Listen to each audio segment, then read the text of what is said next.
Ladies and gentlemen, good evening. Please remain standing for the singing of our national anthem by Stephen McNulty. Stephen?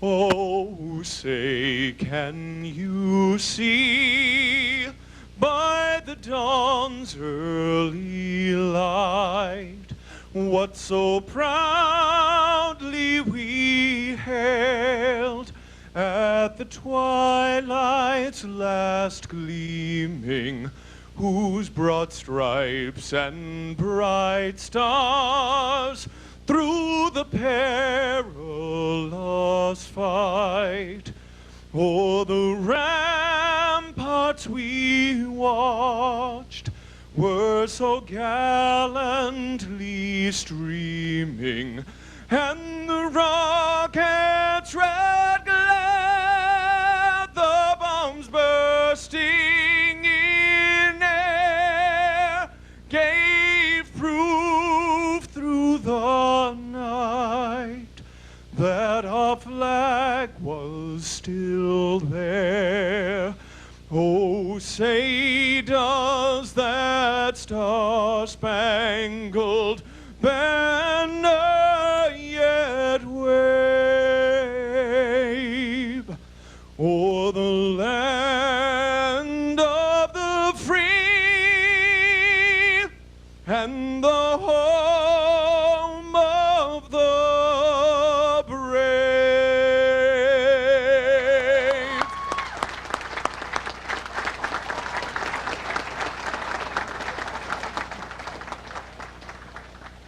Please be seated.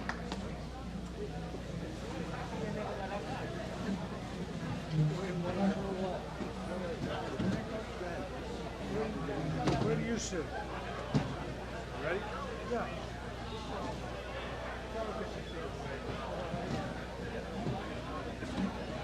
Good evening, ladies and gentlemen.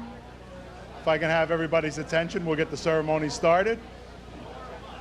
Wow, rough crowd. Good evening, ladies and gentlemen, and welcome to the 5th induction of the National Wrestling Hall of Fame, Massachusetts chapter.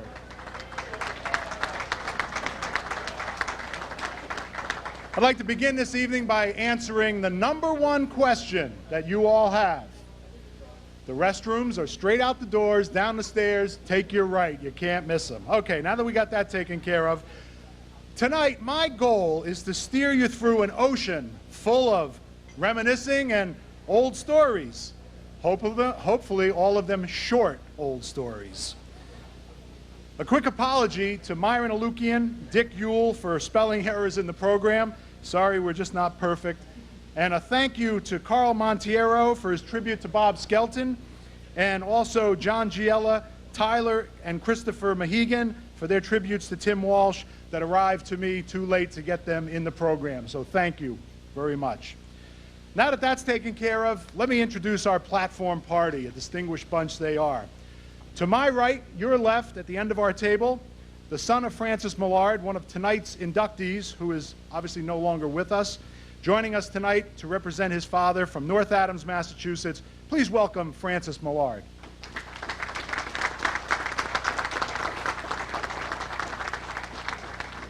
Next on the dais from Foxborough, Massachusetts, via Woburn, West Roxbury, Newton North, and wherever the heck else you've coached over the years, Father John. Father John.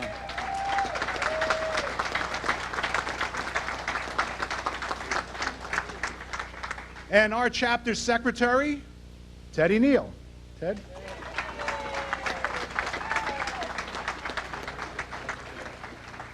From Western New England College, inductee, Coach Bob Skelton.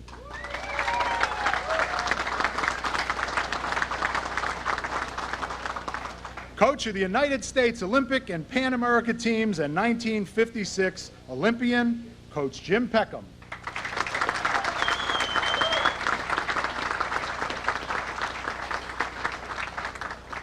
And the president of the Massachusetts chapter, former Harvard wrestler, Dr. Rick Sullivan, to my left.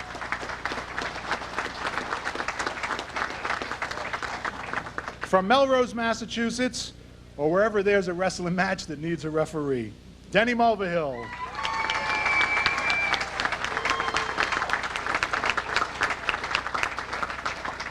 Brought your own cheering section, I see, huh?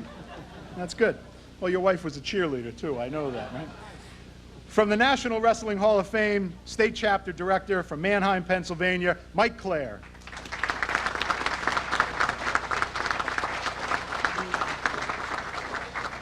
And another one who I'm not real sure where he's from, but currently from Cape Cod. I'll narrow it down to Cape Cod.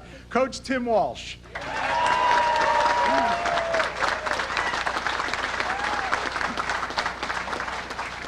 And I'm Mike Teston. It'll be my pleasure to be your host this evening. Our first speaker is the president of our organization, and he's here to welcome all of you. So without any further comment, I'd like to present to you Dr. Rick Sullivan. Rick?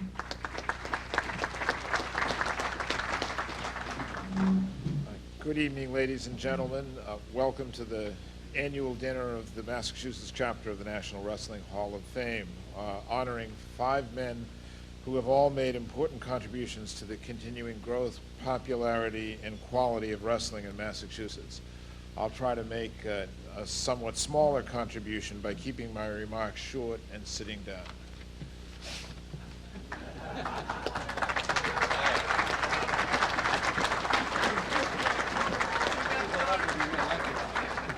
This is going well so far. Here to bring us greetings from the National Wrestling Hall of Fame, located in Stillwater, Oklahoma, where men are not only cowboys, but the toughest ones are wrestlers. Please welcome State Chairman Director Mike Clare.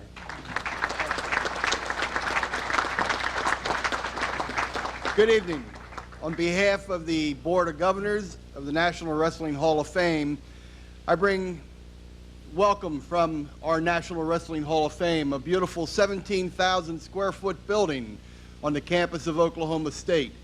And tonight, the 5 gentlemen that you have sitting here on either side of me have been selected to receive the Lifetime Service Award.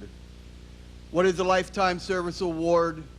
It is for an individual who has given a lifetime of service to our great sport, either as an official, a coach, or a contributor.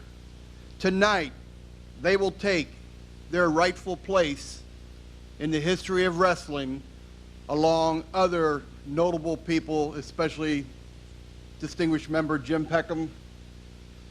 And they will be, for once, enshrined in the National Wrestling Hall of Fame in Stillwater, Oklahoma. Tonight, congratulations, gentlemen, and thank you from the Hall.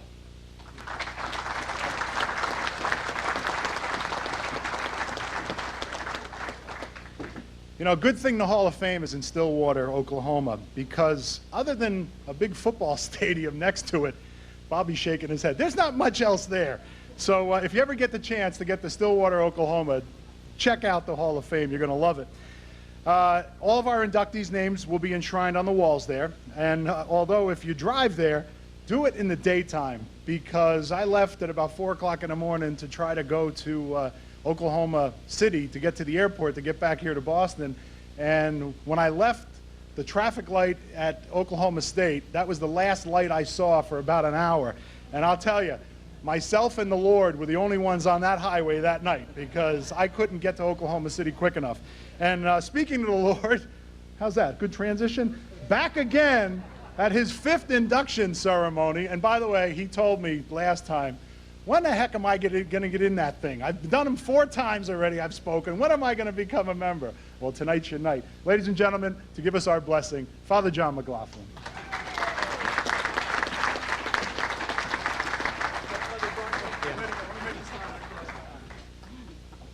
My begging and $1,000 got me in, Mike. I had to donate it back to the church. Wasn't my church. I would have seen that. I have to be nice tonight because the last few years I was able to pick on everybody. I'm a little nervous. So we're going to pray that the Lord will forgive all of you for what you are about to say about me tonight. And I know that I'm a forgiving man and Sicilian.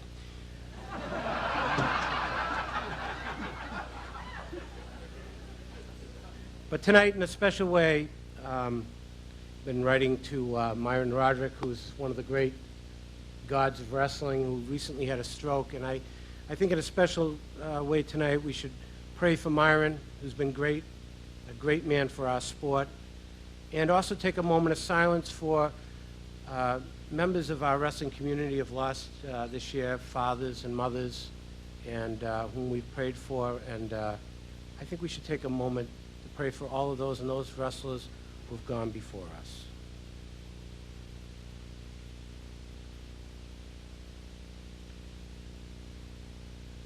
So let us pray. Most Holy Father, we are grateful for the gifts that you give us. We are grateful for the great sport of wrestling and for all those who are involved in it. We ask you to bless them and their families. Bless the food we're about to receive. Bless those who go without. And bless everyone here with a safe journey home. We ask this in the name of God our Father. Amen.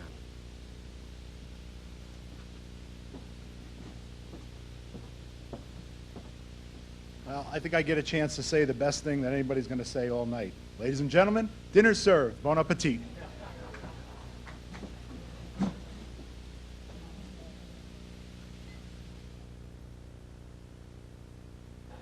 Okay. 1, 2. Okay. Ladies and gentlemen, I hope you're enjoying your meal and everything is to your satisfaction this evening. It's my honor to introduce the next speaker, a member and a supporter of the Massachusetts chapter of the National Wrestling Hall of Fame. Please join me in welcoming our presenter, Steve Biondolillo, to induct the late Francis Millard. Steve?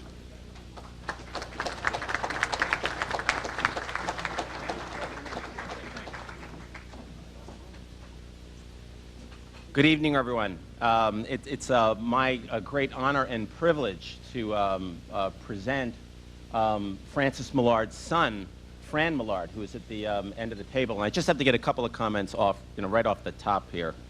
I just learned from Francis Millard's lovely granddaughter, who's sitting next to me at table number 4 here, that her grandfather actually passed away in the wrestling room, wrestling, at the age of 44.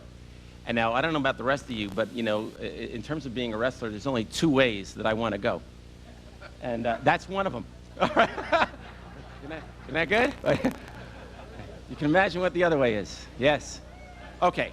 Now that we've got that, I had to get that right out of the way. And I asked permission to say that. I don't want you to think I was being sort of inappropriate and a little cavalier with the remarks, and just wanted to say to Father John here, I'm Sicilian too.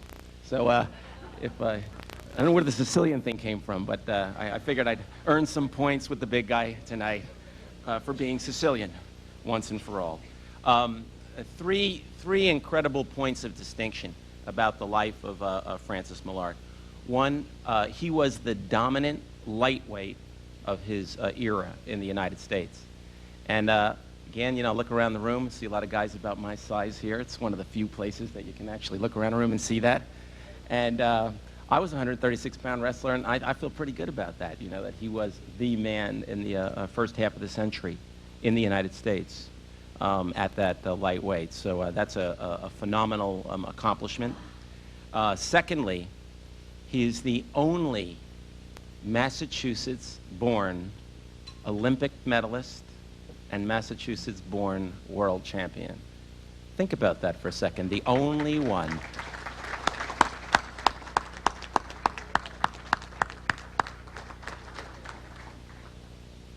Now, that leads me to a bone to pick with Jim Peckham, who's sitting right to my right. Who all these years, I thought Jim was the only Olympian from that first half of the century. Close to the first half of the century. He was on the 56 team. So I just sort of, I'm glad we found out and someone did the research and history and presented the committee with Francis Millard to be inducted, because that is a phenomenal fact. And even though wrestling has been coming along tremendously in our state in the past couple of decades, if you look at the great history of wrestling in the country, we've struggled to be represented at that level. So what a fabulous achievement. And the last sort of realm of distinction is that Francis Millard was a United States Marine and one of the pioneer mixed martial arts folks in the country. He was apparently challenged by the judo players and other martial artists in the United States Marines in hand-to-hand combat, and proved as a wrestler to be dominant, which just actually initiates and validates what we know today about ultimate fighting, doesn't it? For those of you that have ever seen or heard that sport, they say that it's a sport that goes to wrestling, ultimately. So in hand-to-hand combat, you know, we have the skill set that is dominant when push comes to shove. So I just think it's fascinating that that's one point of distinction we then have in Massachusetts, is we probably have the pioneer in mixed martial arts fighting in the country, you know, and in an era when ultimate fighting seems to be a growing and interesting trend. So without saying any more about this man, I know that his son is here with us today, and his son goes by the name of Fran Millard. And Fran is a retired assistant superintendent at, I think it's Northern Berkshire School District, and a great guy, and as I said, a lovely granddaughter. He had one little flaw I'll just mention. He's a football coach. We forgive him. And so without saying anything more, Fran Millard, will you please join us up here to present your father? Coach Beckham, please stand up. Steve, you stay up here, please. Stay right before you line down. Coach, Fran, could you come right in the middle, please? Yep. Can you come right in the middle here? Coach, you on the right with Steve, and face the camera.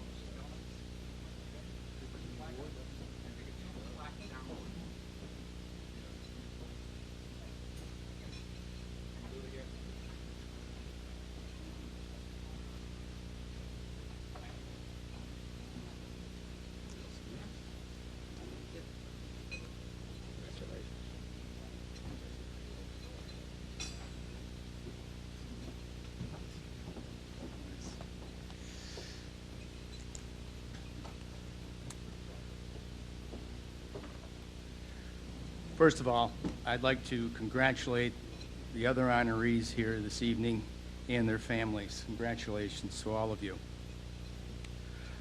I'd like to thank the Massachusetts chapter and also thank you for stepping back in history a little bit further perhaps than you might usually do.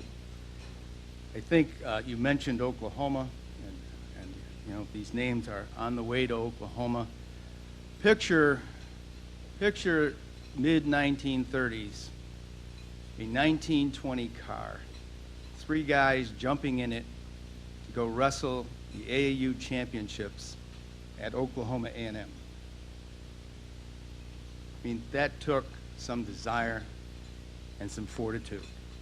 And that's what my father did, and a couple of others that wrestled on his team.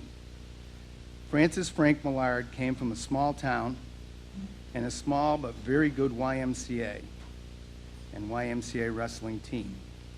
In the 1930s, the North Adams YMCA became known throughout the amateur wrestling world.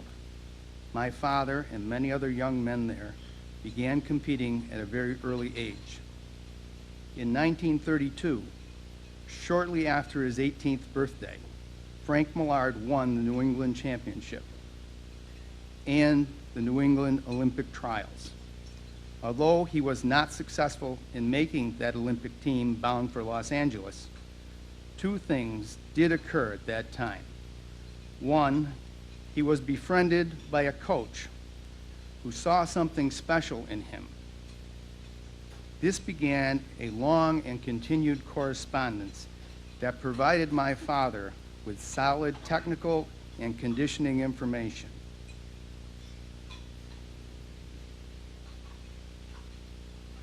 This coach's name was George Pinio. He was the coach of the 1920 and 1928 Olympic teams and was the national chairman for YMCA wrestling. The other thing that happened at that time is that my father shared this coach's information with 2 wrestlers on his Y team. And these 2 other wrestlers began to improve dramatically, and it offered all 3 of them the chance to compete daily. And we all know how important that is, to have competition on a regular basis. These 2 wrestlers' names were George St. Pierre and Peter Mancuso. George St. Pierre wrestled at 165 pounds, and he won the New England Amateur Championships from 1933 to 1936. He also qualified to go to the Olympic trials. And Mancuso came in second in the New England Amateur Championships in 1934, also wrestling at 165. So the next year, Mancuso decided he didn't want to go against St. Pierre anymore and gained 10 pounds just to eke him into the heavyweight division, and won the New England AAU Championships in 1935 and 36 at 175 in the heavyweight division, and also qualified for the Olympic trials. From 1933 to 1936, my father was also a New England champion. In 1933, he was runner-up at the International Championships at the World's Fair in Chicago. In 1934, he became the All-East champion, or won the All-East Championship in Baltimore, Maryland. In 1936, he won in the Olympic trials and the silver medal in the Berlin Olympics. It was a very controversial decision. In 1938, he returned to international competition in Stockholm, Sweden. That competition was considered the World Championships, and it did include the 1936 gold medalist. Frank Millard returned home undefeated. He won 2 more New England AAU championships in 1939 and 1941. As the war began to rage, he joined the Marine Corps and coached wrestling and boxing there, and got to take 1 more boat ride across the Pacific all the way to China and back. I'm sure he did not enjoy that ride as much as he did the other 2. He was inducted into the Massachusetts Hall of Fame in 1984.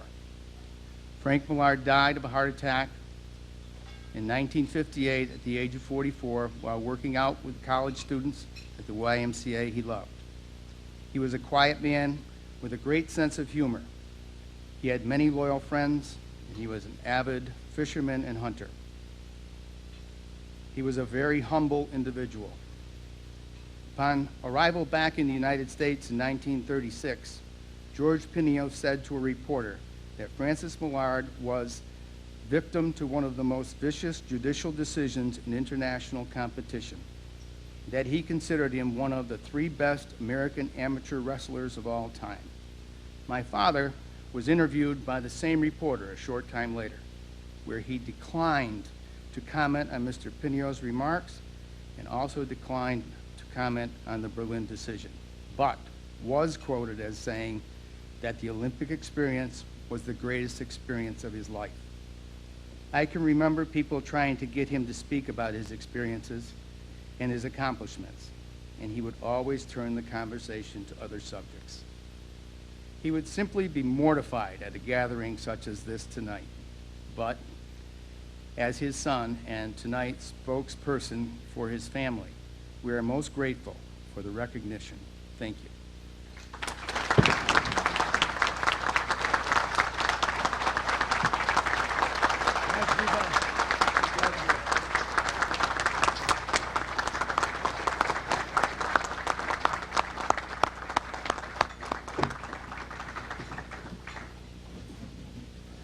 Wow.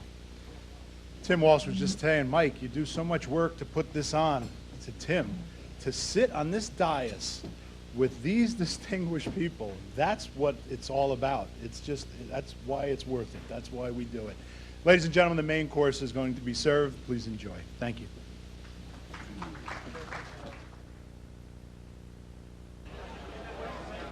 Get ready. I want to say thank you to somebody out there who's been there for me the last couple of events.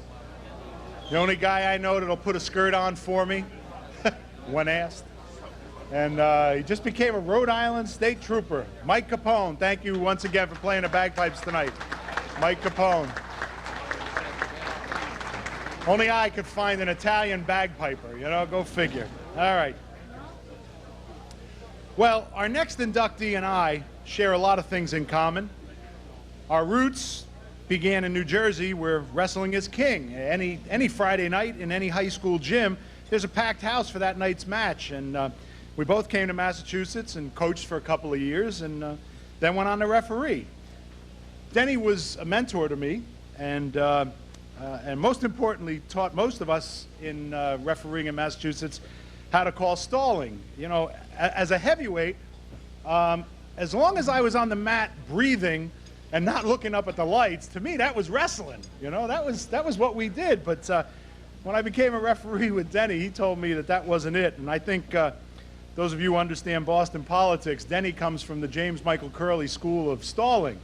Call it early and often. And that's what Denny taught us all. But anyway, here now to present our next inductee is 2003 Hall of Famer and WPI coach. I like to say Worcester Polytech, but it's WPI. That's the marketing strategy. WPI coach, Phil Grebner. Phil? I got to put some stuff here with you, Jimmy. Okay. I got some goodies here that I have to get for you. Okay? Okay, it's a great honor for me to be here and to be selected by Denny to be his presenter to the National Wrestling Hall of Fame Massachusetts chapter. I wish to begin tonight by saying good evening to some of the previously inducted members that I know of here that have gone by, and I've seen their faces go by. Jimmy Peckham, George Bossi, Frank Ball, John Harkness, and Tug Crozier. I think those are some of the former guys that I've seen coming by. They're glad to see all you guys coming back. I also want to give an important thanks, which sometimes gets overlooked, to Mike Testa, who once again has stepped up to the plate in planning this event. His talent in setting up these kinds of events is greatly appreciated. He handles the Massachusetts High School Wrestling Association banquet. We go to the Union Oyster House. He gets it any night we want it. So I appreciate that round of applause for him. Well deserved, Mike. Thank you. Okay. One thing about award ceremonies and banquets, there's something known as the power of the microphone. And I have it, okay? And I'm going to keep it for a little bit. I'm going to be a little longer than I thought I would, but there's a few people I want to pick on a bit. So with that in mind, I want to take a moment to give a warm welcome and a note of congratulations to all of tonight's inductees. Father John McLaughlin, okay, who was a first-class coach at Woburn High School, leading young men into great accomplishments as wrestlers. Demonstrating the power of the mic, I want to remind Father John, which I already did tonight, but I want everybody else to hear it, about the day I beat the crap out of him in a racquetball court at WPI when he was there coaching the junior national team from Massachusetts that was trained to go out to Iowa, okay? He's never let me forget about it, and he also has never stopped complaining about saying that the racquetball court was the wrong size. Okay. Congratulations on your induction tonight. For Francis Millard, a gentleman I've never met, okay? However, a silver medalist, and the extraordinary things we heard from his son. Congratulations to the Millard family for the induction tonight. To Bob Skelton, a fellow Long Islander, who basically is Western New England College Wrestling. That is Western New England College right there. Who's had an outstanding career in the founding, coaching, and leadership of the Western New England College Wrestling Program. During our overlap as coaches, wrestling dual meets between WPI and Western New England College, they were some of the largest attended events and most fiercely competed meets you'd ever want to see. Bob, congratulations. Timmy Walsh, while Timmy was coaching in the New England Association, both at Amherst College and at MIT, that second best engineering school in Massachusetts. Okay, remember that banner they rolled out that night, Timmy? Okay, okay. Timmy's always been a great friend of mine. We spoke with each other while he was coaching almost on a daily basis about wrestling issues that were taking place. He was always recognized as a good coach, but most people, unless you were part of our wrestling group, didn't realize the effort that he put with our conference. As a great example was our conference newsletter, which he did on a weekly basis, which was unending work, and it was greatly appreciated by the entire organization, and those kind of things sometimes fall through the cracks that people don't get recognized for. Timmy, congratulations on your induction tonight. Now, for the primary reason why I stand before you, it's with great pleasure that I speak of Dennis Mulvihill, and once again I say I'm honored that he chose me to be the guy to present him. Dennis had a great career in the sport of wrestling. I know everyone recognizes Dennis for all his accomplishments as a wrestling official at both the high school and collegiate level. He served these organizations well, not only refereeing, but also as a tireless worker for these associations on their executive committees. Things that people wouldn't realize is Dennis spent 12 years on the New England Intercollegiate Wrestling Officials Association Executive Committee, 10 years on the Massachusetts Interscholastic Wrestling Officials Association Executive Committee. Actively on the mat, Dennis worked every event the region offered, the high school sectionals, the states, the all-states, and the high school New Englands, as well as the collegiate Division I, Division II, and Division III conference tournaments, which actually includes 23 Division III New England Collegiate Conference Championships. Also at the Division II New England Regionals, when the Division IIs became a regional type of an event, and as well as the Division I Wrestling Championships for the New Englands. Dennis's travels also took him to refereeing assignments with the NCAA Division III National Championships, the National Duels at Lycoming, as well as the Sunshine Open in Tampa, Florida. That's an impressive amount of officiating. My question to Dennis, how many of those events does the IRS know about?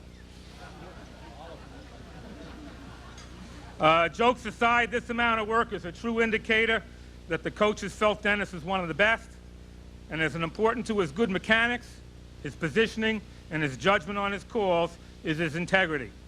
He's always been a person of great character and great values, and that carried over onto the mat.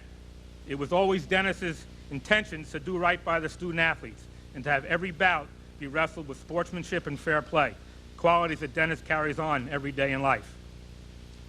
Some people here may not know that Dennis has also contributed to the sport of wrestling as a coach. Early in his career as a teacher at Stoneham High School, Dennis was the wrestling coach from 1972 until 1976. I can remember him back then working hard for his team, as well as his efforts in placing kids at the next level, sending applications and things out to college coaches. Matter of fact, Dennis sent me a great kid named John Contestable, who presently is the Director of Engineering and Projects for the Maryland Department of Transportation. Dennis, you did good by him because he's doing very well. I also want to share with you that Dennis has been active with officiating in other sports as well. Let me tell you, we could really call him an officiating whore. If they pay, Dennis will do it. Dennis has over 20 years of experience as a soccer official, over 12 years as a track official. What I don't understand is how he never became a volleyball official, because from what I understand, those guys shower at the beginning of the year and never have to wash their clothes. I also want to share an example of some of Dennis's most valuable teachings, not in the classroom, but with our Referees Association. He's always made presentations to our High School Referees Association on different aspects of officiating, as Mike has already mentioned concerning the stalling. But he's really noted for the two-man system teaching prior to tournaments, so he's always our speaker as tournament season comes around. But the one thing that he does the best, which I like the most, is when he's really helpful to new officials, the real greenhorns, the rookies that are first-time officials that don't even know what they got to put in their bag. And Dennis does a great job teaching them. He goes well beyond the whistle, the wristbands, the flip disc, which everybody here knows, okay? But I brought a couple of things here just to show you what Dennis would supply these guys with. Okay? Always got to have a candy bar, always. Right, Danny? Okay. There's one more in here. Nah, I'm lying to you. There's really a couple more. Darling. I got to find it. In between tournament rounds, Dennis would always go down to the officials' locker room. Toothbrush, gotta have it. This is the most important one. This is the coup d'etat of Dennis's teaching. And he always has it with him.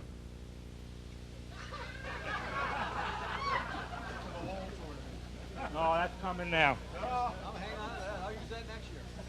Okay, my final item that goes to Dennis is on behalf of all the referees or coaches that come into the referees' locker room that have been part of the Lowell tournament, which is now known as the George Bossy tournament, in great respect to George. I got to give this one to Dennis. He'll really be happy to be at the Lowell tournament next year. George, that locker room downstairs, there hasn't been one of these there in 25 years.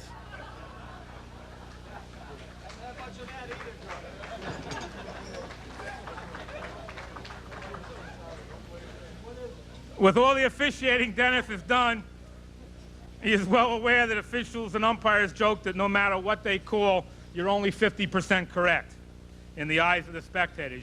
No matter what you say, 50% correct. Half of them love you, half of them hate you. So I want to share with you one of Dennis Mulvihill's most important calls he ever made, and no doubt goes down in history as the best call of his life. It was sometime in August 1980. My sources tell me he might have been parked in a car in the Spot Pond area of Stoneham. Okay? Now, just what goes on in a parked car in Spot Pond in Stoneham? Rumor tells me that this event was his first date with VG. I have also been informed that he made the best call of his life just 2 weeks later because he proposed to her. So what I come to the conclusion is, what a fantastic parking spot that must be. And we're all in Stoneham right now. Anyway, Dennis, you made a great call. I mentioned all this so I can bring attention to VG, his wife. She's been an important partner in his life in the sport of wrestling. A lot of coaches and referees know if you're married to the wrong woman, there could be trouble. And rather than being a referee's widow, she's been a participant. She shows up at the high school meets. She shows up at the college meets, right through her son's career, and still beyond. She still shows up every place you ever want to be at a wrestling tournament. VG is going to be there. One last hazing of Dennis before I give him to you. My experience with banquets and events like this, Halls of Fames, indicate that the people there are usually older, okay? I'm there now myself. So with that in mind, I thought I'd give Dennis a head start, okay, and present him with an application already set up. Join the AARP. Well, enough of my chatter, okay? I know that from courses I took in public speaking, I was always taught that the speaker should stand up to be seen, and that's hard for me at 5'8", okay? Should speak up to be heard, and that's never been a problem with me. And most importantly, shut up to be appreciated. So with that in mind, I present to you a great wrestling person, a fantastic person as an individual, and a longtime friend of mine. I give you for induction into the Massachusetts chapter of the National Wrestling Hall of Fame, Dennis Mulvihill.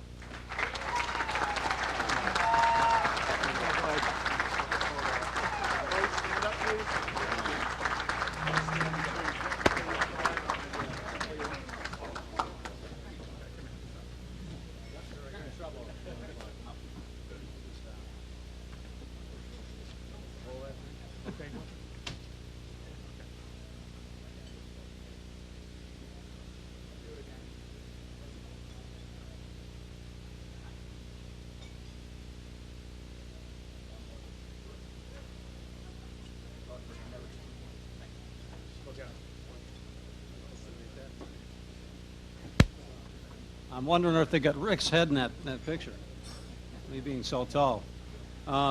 Thanks, Phil. We've been friends for a great long time, and and I appreciate that. Maybe I don't. I don't know. VG's now getting these ARP things anyway. But I'd like to change it up a little bit, if you don't mind, because you know, we are here in Stoneham, and I worked here for a long time, and I got a call this afternoon from the CIA. And it was Inspector Smith, and he said, "You Denny Mulvihill?" And I said, "I am." And he said, I heard you got a meeting going over there in Stoneham today. And he says the likes of Rick Sullivan, Timmy Walsh, Johnny McLaughlin, Bobby Skelton, Frankie Millard. I hear Francis T. Ball might be there as well as you. And I said, yeah, that's true. What about it? And he says, well, I'll be right over. I said, why is that? And he said, well, you know, when it comes to elements of the foreign type, the CIA, that's our jurisdiction, you know. And we're wondering if you're having some kind of a Sinn Féin or IRA meeting going on over there. All these Irishmen. I said, no, there's nothing like that. There's no need for you to come over. I said, Mikey Tester's in charge of this meeting. He says, and I said, he works for the city of Boston. And he said, oh, really? Is he the one who sent the drooling teddy bear to His Honor the Mayor? I said, no, that was one of Skelton's henchmen. I mean, the wrestlers that did that. No. And he says, well, usually it's, you know, it's the FBI that takes care of the Italian problems. You know how good they were down in Rhodey when they took care of the Patriarchs, and they went over to the North End and took care of the Angiulo brothers. But, you know, you got Testa there, so maybe I'll be right over. And I said, no, there's no need to do that. I says, besides, we got Grebner here, you know, he's the interpreter, and he'll take care of any problems that are here, and he's only half Italian. And he said, well, what's the other half now? And he said, well, it's Jewish. And he said, oh, no. He says, I'll be right over. And I said, why's that? He says, well, you know what happened with John Kerry. He was that Irishman that was masquerading himself, you know, that he's really Jewish. So you know what kind of a disaster that turned out to be. My sister be happy about that one. Being the only Irish Republican I know. Said, so I said, well, you don't have to worry about that. He says, besides, we have Johnny McLaughlin here, and he's a priest. So he said, you know, and you don't have to worry about nothing because you know, Johnny won't let anything happen. He says, well, who's he now? And he says, well, he's a distinguished coach of Woburn High School's club and wrestling, and you know, he's been a priest in many different locations now. And he says, well, I'll be right over then. And I says, oh, I said, well, why is that? He says, he's a wrestling coach. He's rolling around on the mats with high school boys wearing spandex.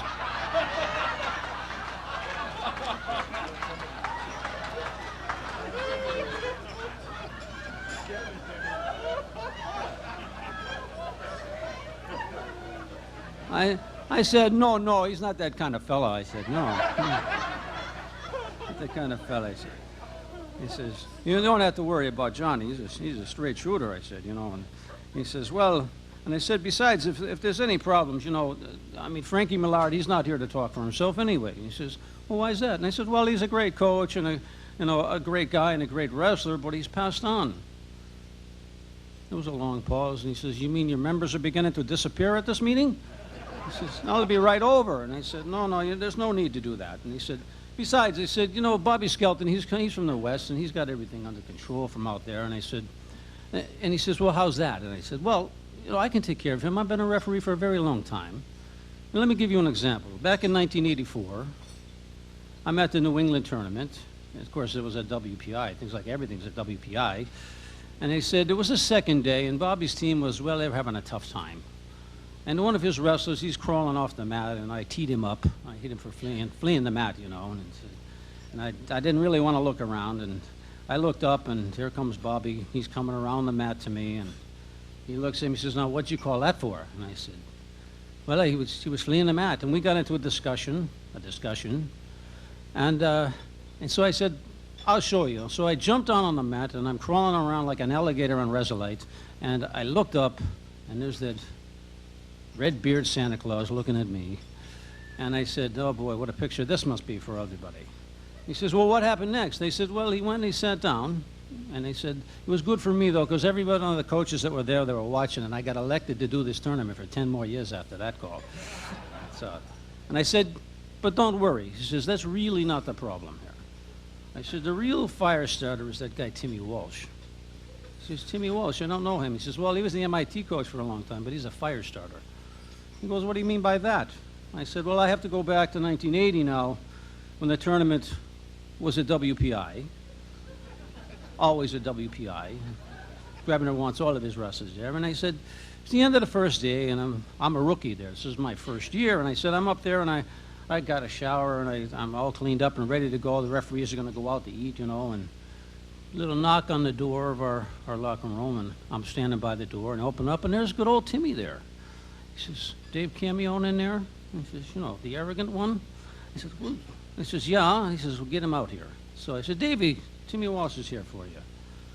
He says, you know, they changed the rules this year, Davey. They changed the size of the mats. And those WPI guys down there are rolling up the Irish mat, the green one. And he says, that's the only legal mat we have here. You got to put a stop to this right now. So Dave says, Denny, come on, you come with me. You're the only one dressed here, and we'll go down and get to the bottom of this. So we go down all along kinds of stairways. You got to go through a WPI. You go down, and we come out into the gym, the big gym, not the pit. And we look down, and we're looking down, and sure enough, the green mat's gone. Been rolled up. So down we go, and Dave, he's fired up. And of course, Phil, you know, he's calm, cool, and under control. And Dave goes, hey, what are you doing? You can't be rolling up the green mat now. It's the only legal mat we have here.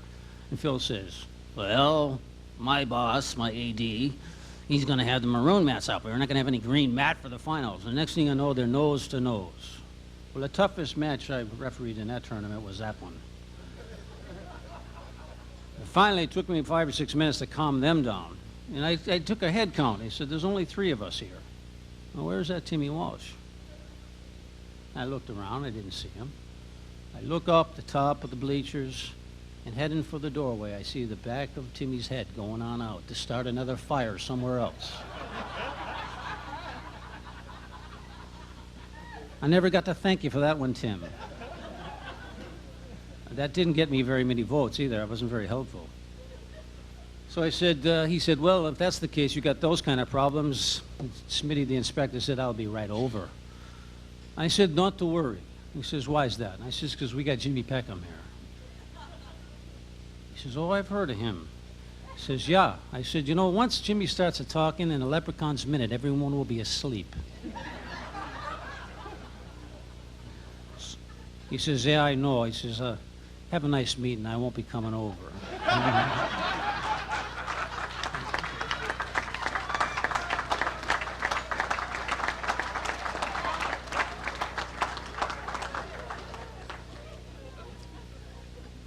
Well, I thought I'd get a little bit even. You know, us referees, we don't get our shots too often. You know, we can warn them and we can throw them out, but we don't get to talk about them too much, at least while they're around.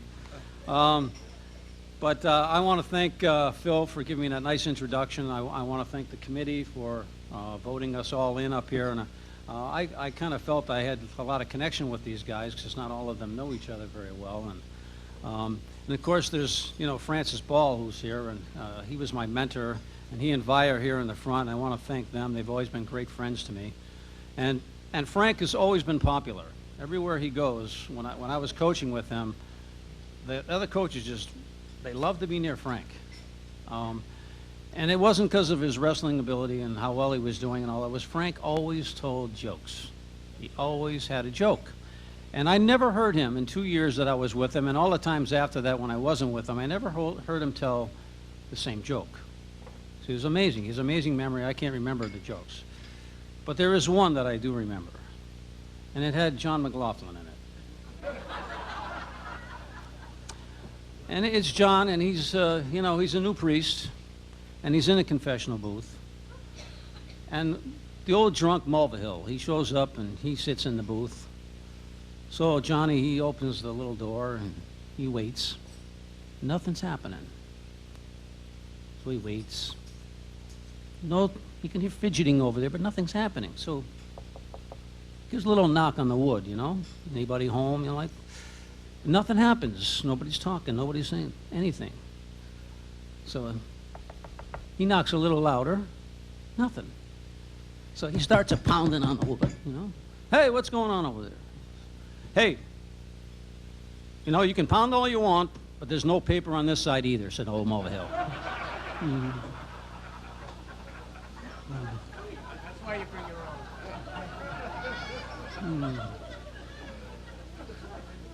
So now you know why I like Frank. But I do want to say, many thanks to Frank. I learned a lot about life being with Frank. Coaching was one thing, but Frank always had tremendous insight. He said wonderful things that I'd never heard before, and he always told great stories. One of his wrestlers got locked in a closet and is pounding on the door, talking about pounding on doors. So that was one up at Lowell. He probably told Bossy that one 100 times. But for tonight, just to be saying some thank yous, because I think I need to do some of that. I am really so lucky, VG. Remember Lucky? I'm Mr. Lucky.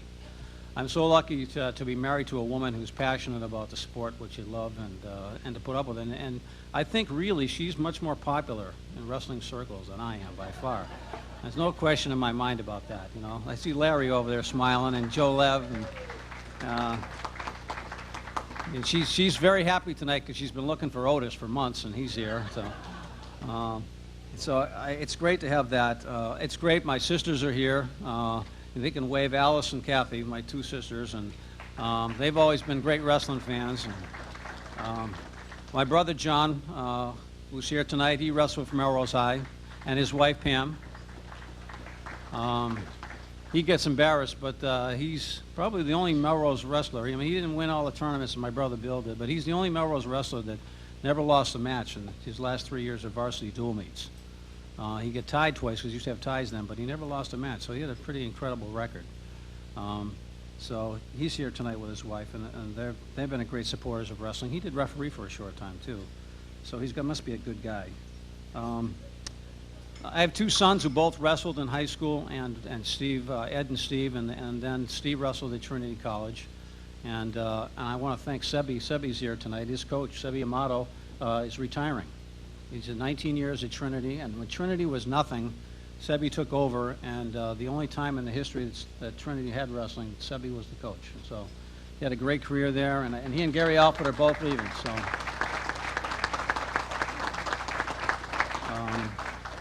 and I tell you, Sebi, I couldn't have picked a better guy to coach kids because you are, a great person, and that's really important because my son is really sensitive, as you know. And so he had a great career there with Sebi and a wonderful experience, so I thank him for that. My mom is here. She just had a birthday 2 days ago. She's 88. And and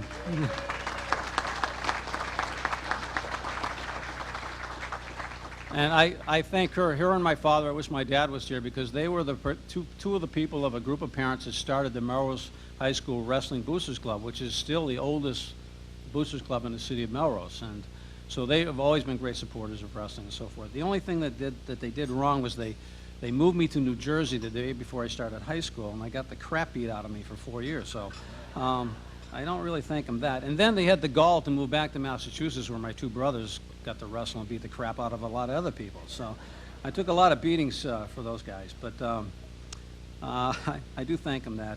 Most of all, I want to thank God. He's been with me all these years. I've been refereeing 30 plus years, and every time I called on him, he was there for me. I think of all the times I was on the road, and the way I drive, I'm lucky I'm still alive, and so I just thank God for being with me and for that, and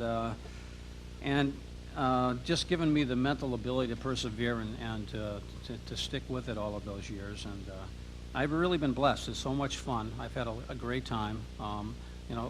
The coaches, they think that, so many people have told me tonight, oh, well, these guys yelling at you all the time, And my perception is that really isn't true. The coaches that are here, I meant Bobby and Tim and Phil. The only one of them that I ever penalized was Phil, and he introduced me.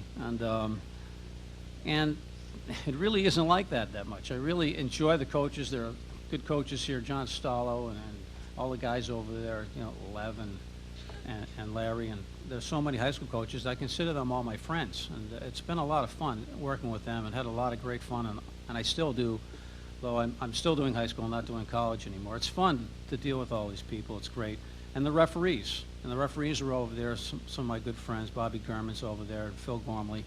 And I forgot my daughter. She was the manager of Melrose High Wrestling from 7th grade through 12th grade. And Terry Blyler told me when she left, he says, they don't know what they're doing now. They need Annie back. And I want to mention that her favorite referee is here tonight, the referee of the year last year, Kirk Benson. He was always her favorite,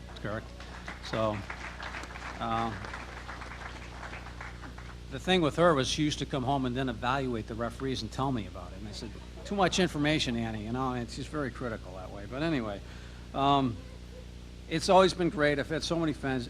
The best seat in the house. The referees, we always have the best seat. You know, Steve, you're wrestling, I'm right close to you and all that. You're much thinner now too, Steve. You know, you look good. It's always been the best seat in the house. I think one of Timmy's guys, I was trying to remind him, he forgot. I don't know why he did, but you know, Kenny Scholl wrestled the guy, and Phil knew the guy from Mass Maritime. Probably the best match I ever did was those guys when they used to go overtime 1-1-1, and they went all those matches. And I remember that match because I never thought about stalling once, and I think about stalling all the time. And I didn't think about stalling one time during that match. Those two kids were going at it like I've never seen, and it was the greatest match. So as a coach, you know, can remember that. It was a great kid. Kenny Scholl had A's at MIT, and through his entire life, it was sickening. He was accepted to the grad school as a junior. And to be that good of a wrestler was amazing. My only regrets tonight are that two of my really good friends that I miss dearly and I think about often is Bill White, who was in this association, was a great referee. I always tell him, I hate you, Bill, because nobody ever yells at you. And as an official, he was always the best. And Clyde Meyerhofer was also a good official. They were great guys, and they both passed on, so I miss them. One last thing, I'm just going to read a little letter to you. Need my glasses. Don't tell any of the coaches this. The other day, I had a box on my porch when I came home, a little brown cardboard box, and I saw my name was on it, my address, and then I saw Coppell, Texas, and that's where my brother Bill lives. Rick thought he was dead, but he just moved to Texas, which I guess is the next best thing, at being dead, I know, or maybe the next worst thing. And so I thought it was Bill had forgotten he was sending a present to my mother, who was coming from Pennsylvania, where they actually have newspapers that have wrestling in it, and you can watch wrestling on TV there, high school and college, which is amazing. And so I went in the house and I opened it up, and inside there's this little award, and it's got two wrestlers on it, and the plaque is missing off of it. There's a little yellow tag on it, and it says Bill Mulvihill, 129, Melrose High School, New England Championships, first place. And I said, crap, the kid's going to give my mother this for her birthday? Then I see that there's among all of the pack, there's an envelope there. And so on the envelope, there's no name. That's my brother. So I said, am I supposed to open this or give it to Mom? You know, what am I supposed to do? So I said, I better open this, you know, knowing him. So I opened it, and inside he sent me a letter. And although this is meant for me, I want it to be meant really for you. For you coaches, for all you people that are involved in wrestling, this letter is really to you, whoever you are. The women out there, the wives, the women who've supported us, the women who like wrestling, the women who've been with us, all the coaches, all the parents, all the referees. This is from my brother Bill to me, but take my name out, put yours in there, because it's really to you. And this is the letter that he wrote. He said, first, let me congratulate you on a fantastic achievement. The accolades and the award are well-deserved for a career dedicated to one of the less glamorous but most rewarding sports. I wish I could have attended the ceremony. On a more important note for me, I wanted to thank you for leading the way. While you may be vaguely aware of your influence, this is you coaches, of your influence on wrestling career, I do not believe you fully understand the positive influence you and wrestling had in my life. You may not have won the trophies or tournaments that I did, but they would have not been possible if you had not been part of my wrestling calling. From the major matches I had underneath the stands in New Jersey during your dual meets, where I had to defeat Billy Gandolfo's brother to become the state champion of New Jersey at age 8. To the heights I was able to reach at Melrose High and Harvard. Each match had a part of you in each of them. And the beauty of wrestling is that it is a sport that often rewards defeat and with character building, perseverance, and long suffering. These attributes are skills that are applicable in almost every aspect of life and are used by Christ to help me in my Christian walk. I doubt that wrestling would have been a part of my life with its lasting compensation if you had not started, stayed with, and completed the mission. As a result, I try to think of something to send you to thank you for your leadership and example. Enclosed, find my New England Championship trophy. While it was a little worn by time, and the inscription has long since been lost for many moves, it continues to represent for me the culmination of Mulva Hill wrestling and the importance the sport had in my life. If not for your dedication to the sport, wrestling would not have been a part of my life. Thank you and God bless. To all of you, thank you and good night.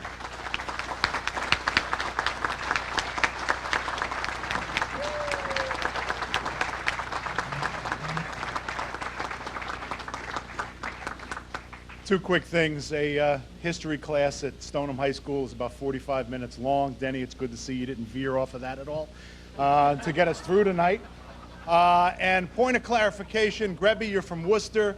You got to know about this area. If any of you decide to go to Straw Point over at Spot Pond right now, you'll see wrestling, but it'll be two guys from New Hampshire who just met in the backseat of a car. So stay away from Straw Point over at Spot Pond. It's a little bit different when Feige and Denny were there.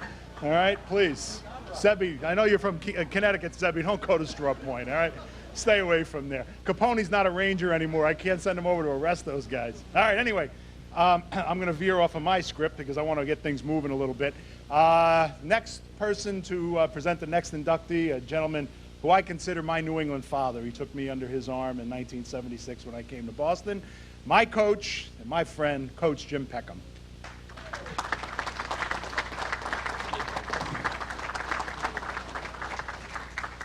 Who promised he'd be brief. Thanks, Mike. I said to a couple of people tonight, I said, I wish we could get together more often. When you bring all of the wrestling people together, it's just a great group, so many good memories, laughter, joy. It's really a highlight every time they get together. And I love being with you. And there's so many guys out there that I love and respect in the highest way possible. It gives me great pleasure to introduce to you a longtime friend, Bob Skelton of Western New England College. As a coach for these past 41 years, a member of the U.S. National Senior Coaching Staff in Greco-Roman Wrestling the past 24 years, he is a former editor of the National Greco-Roman Training Syllabus and has attended the National Sports Institute in Moscow, the Spartacade in East Germany, and the U.S. Training Camp in Colorado Springs. One of his former wrestlers, Rodney Smith, won a bronze medal in the Olympic Games held in Barcelona. He is also a three-time past president of the New England Wrestling Officials Association, two-time past president of the New England Coaches Association, and past president of the Division II Coaches Association. He has certainly earned any and all of the accolades we can bestow upon him this evening. Would you please join me in welcoming coaching legend Robert E. Skelton. Come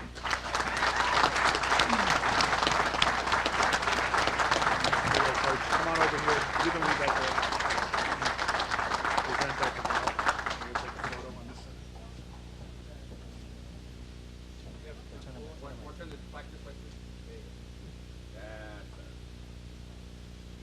more just to be through.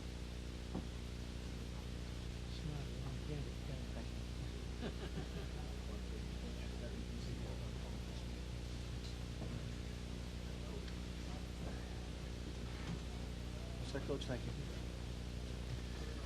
Good evening. Why don't everybody stand up a little bit, please? Stand up. I'm an old PE teacher. Stand up and stretch. Address your pantyhose and your belts and everything else, and just sort of air it out a little bit and stretch a little bit and get some circulation in that lower part of your body. It doesn't mean I'm going to speak that long. No, it doesn't mean that at all. No. To have, first of all, to be called a legend, kind of scary sometimes. I remember one of the first inductions they've had in this national presentation, and Doug Parker was inducted here from Springfield College, and I was an assistant coach with him for 3 years, and he came out with a great line. He said, "You know, when you get my age, you don't buy any green bananas." And I don't think I'm quite there yet, but I'm flattered, obviously, by Coach Peckham introducing me. I can't think of anybody that I admire more and respect and have held up as a role model, as a mentor in all the years. I've known him and his family, his lovely wife. I spent time at their dinner table eating organic food out of their garden. I've known their son Matty a long time, and I certainly know their daughter Diana, who was in my wrestling skills class at Springfield College when I was a teaching fellow there. How many people here have ever been to Coach Peckham's camp, Earn the Right to Win camp? Put your hands up. How many people?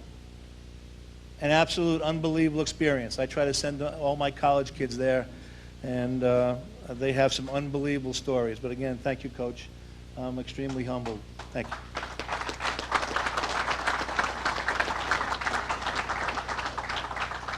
Congratulate all tonight's participants, people that are here. They're going to be induction, fellow inductees and past inductees, people that have been friends of mine in this wrestling community for a real long time. I know most of the people here on a regular basis, and I think the key to being inducted in this Hall of Fame, whereas in any other one, is two things. One is longevity, and two is passion. And I think the people you see up on this dais right now are people that are totally filled with passion about our sport of wrestling, whether it be at the most intricate, small little level for little kids and peewees, or at the Olympic level, and people that have competed all over the world. So my hat's off to these people. They've dedicated their lives to our sport, and it's tough for me to even express to other people about the sport of wrestling. The first year we had wrestling 31 years ago at Western New England College, we went to Colgate University for our first tournament. We had our brand new WNEC singlets on and everything else, and our guys came out of the locker room and we were ready to go, and a guy from the newspaper called me over and said, "I didn't know that radio stations sponsored wrestling teams." I was crushed, man. I was like, WNEC radio station. I was like, all right, I got that. I went to a truck stop early in the morning to get gas in a car, one of our vans that we had. I didn't pay for them to sleep in rooms. They had to kind of fend for themselves. They had to sleep any place they could find a place to sleep. We were on a tight budget first couple of years. But I remember going to a truck stop, and we were in Hamilton, New York, and I was sitting across a horseshoe table counter about 5 o'clock in the morning having breakfast, and there was this old, leathery old farmer. He looked like a baseball mitt. He had wrinkles and brown skin, and he looked like he was 300 years old. I had my brand new Winnick wrestling jacket on. He looked across the table and he said, "Wrestler, huh?" I said, "Yeah." He goes, "Me too." And there wasn't not another word spoke between us. There wasn't anything else that needed to be said. I know what he went through. I know the acid test he suffered. I know that he can stand up against the wall and be counted upon for anything that anybody else ever wanted. That in itself, you can't tell people about our sport unless you're involved in it. What it's done for everybody else. It's just an amazing thing. I could have very easily have had my immediate family here tonight. My dad's 81 years old. He would have probably flown up from Florida, my sisters and brothers. But to have them here in this gathering, they would not be able to appreciate the magnitude of how important this is. My family, the people that mean most to me in the sport of wrestling, are the people that are here right now, our former wrestlers and friends of Western New England College Wrestling. They are the only people that can appreciate this. And all these other honors with 400 wins and all those kind of things, folks, I got a little tip for you. All I did was steer the boat. They did all the paddling. My job was real easy.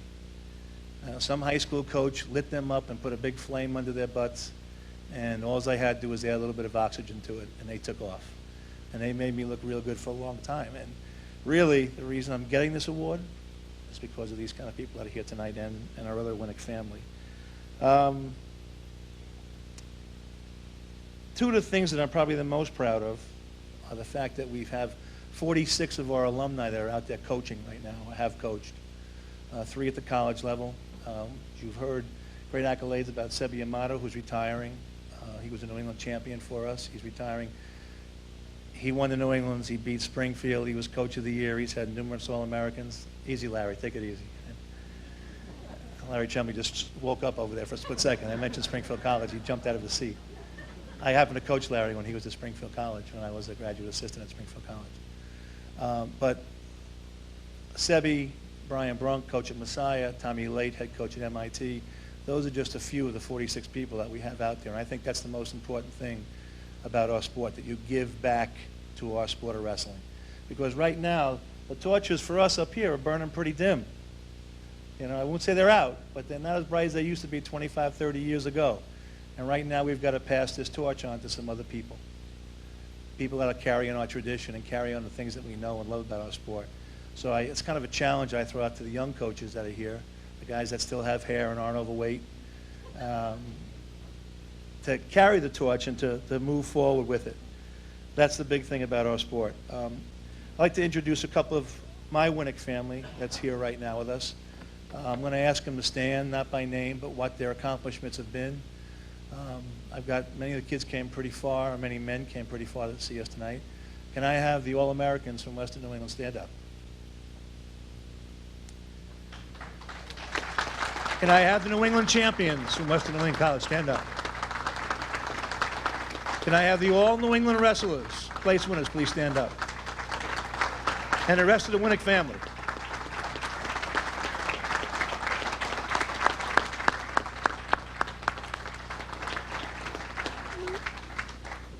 If there's a legacy and anybody ever asked me what is my greatest accomplishment, I'd have to say that's it right there.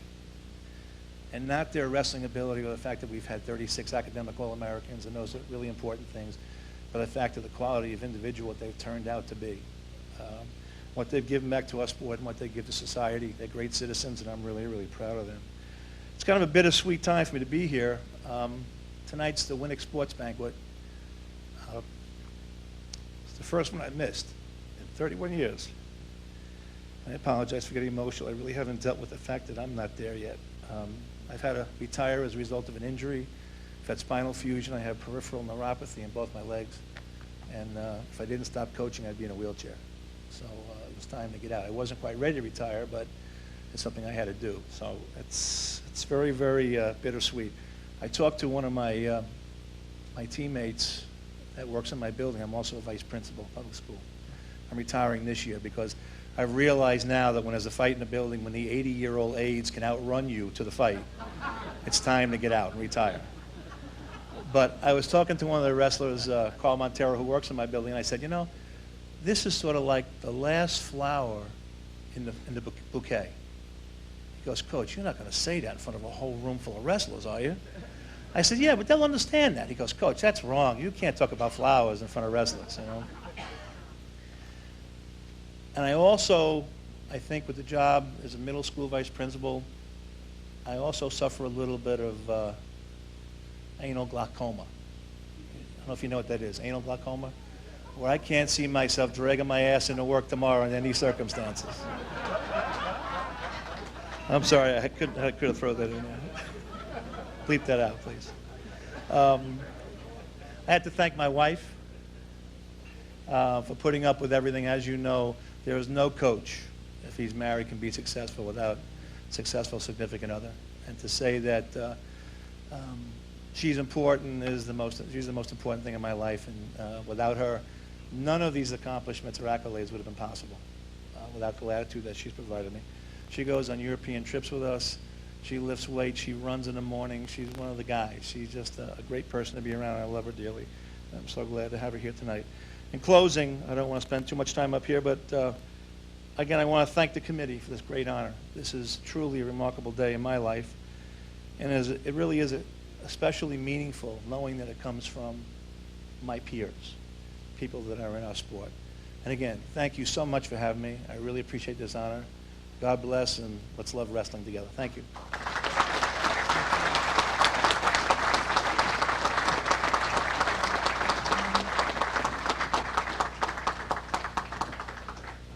I feel like I'm in a baseball game. Look like a baseball mitt. I'll use that one someday. What a good analogy that is. An anal glaucoma. I like that. That's good. That's good. I got them both written down there. No, I'm not missing any of this. So anyway, I'm sitting in my office at City Hall, 88, 89. Ray Flynn calls me and says, get down here. And of course, Keith Durham will tell you in City Hall, when the mayor calls you down, you run down to the office. And he says, I need you to do me a favor. You got to go do a proclamation tonight for me at the Ritz-Carlton. Ritz-Carlton? Woo, I go home and put a suit on for that one. And yeah, he says, some fat guys from Japan or wrestling or something over there. You got to go do this. I said, okay. I had no clue what I was doing. And I get there and walk in the middle of a wrestling mat that said MIT on it, and there's a sumo wrestling championship going on in the United States. It was great. And I had known that Timmy Walsh had taken the reins at MIT from Freddie Lett, right? Freddie was the coach before. And we used to go over there and work out all the time. It was great. You either went to MIT during the week or with Eddie, and or you went to Harvard on Sunday with Johnny Lee. I mean, that's what we did in this area.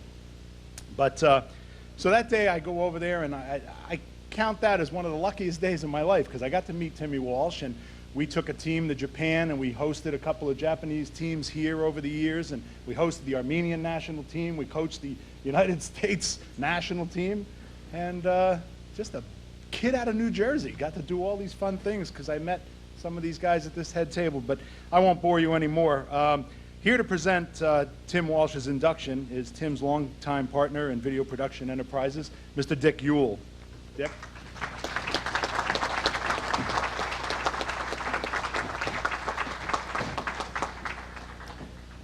Bear with me, I'm a football guy. I'm not in the wrestling fraternity, never have been. You're not from basketball. I'm sorry. At least I'm not a soccer guy.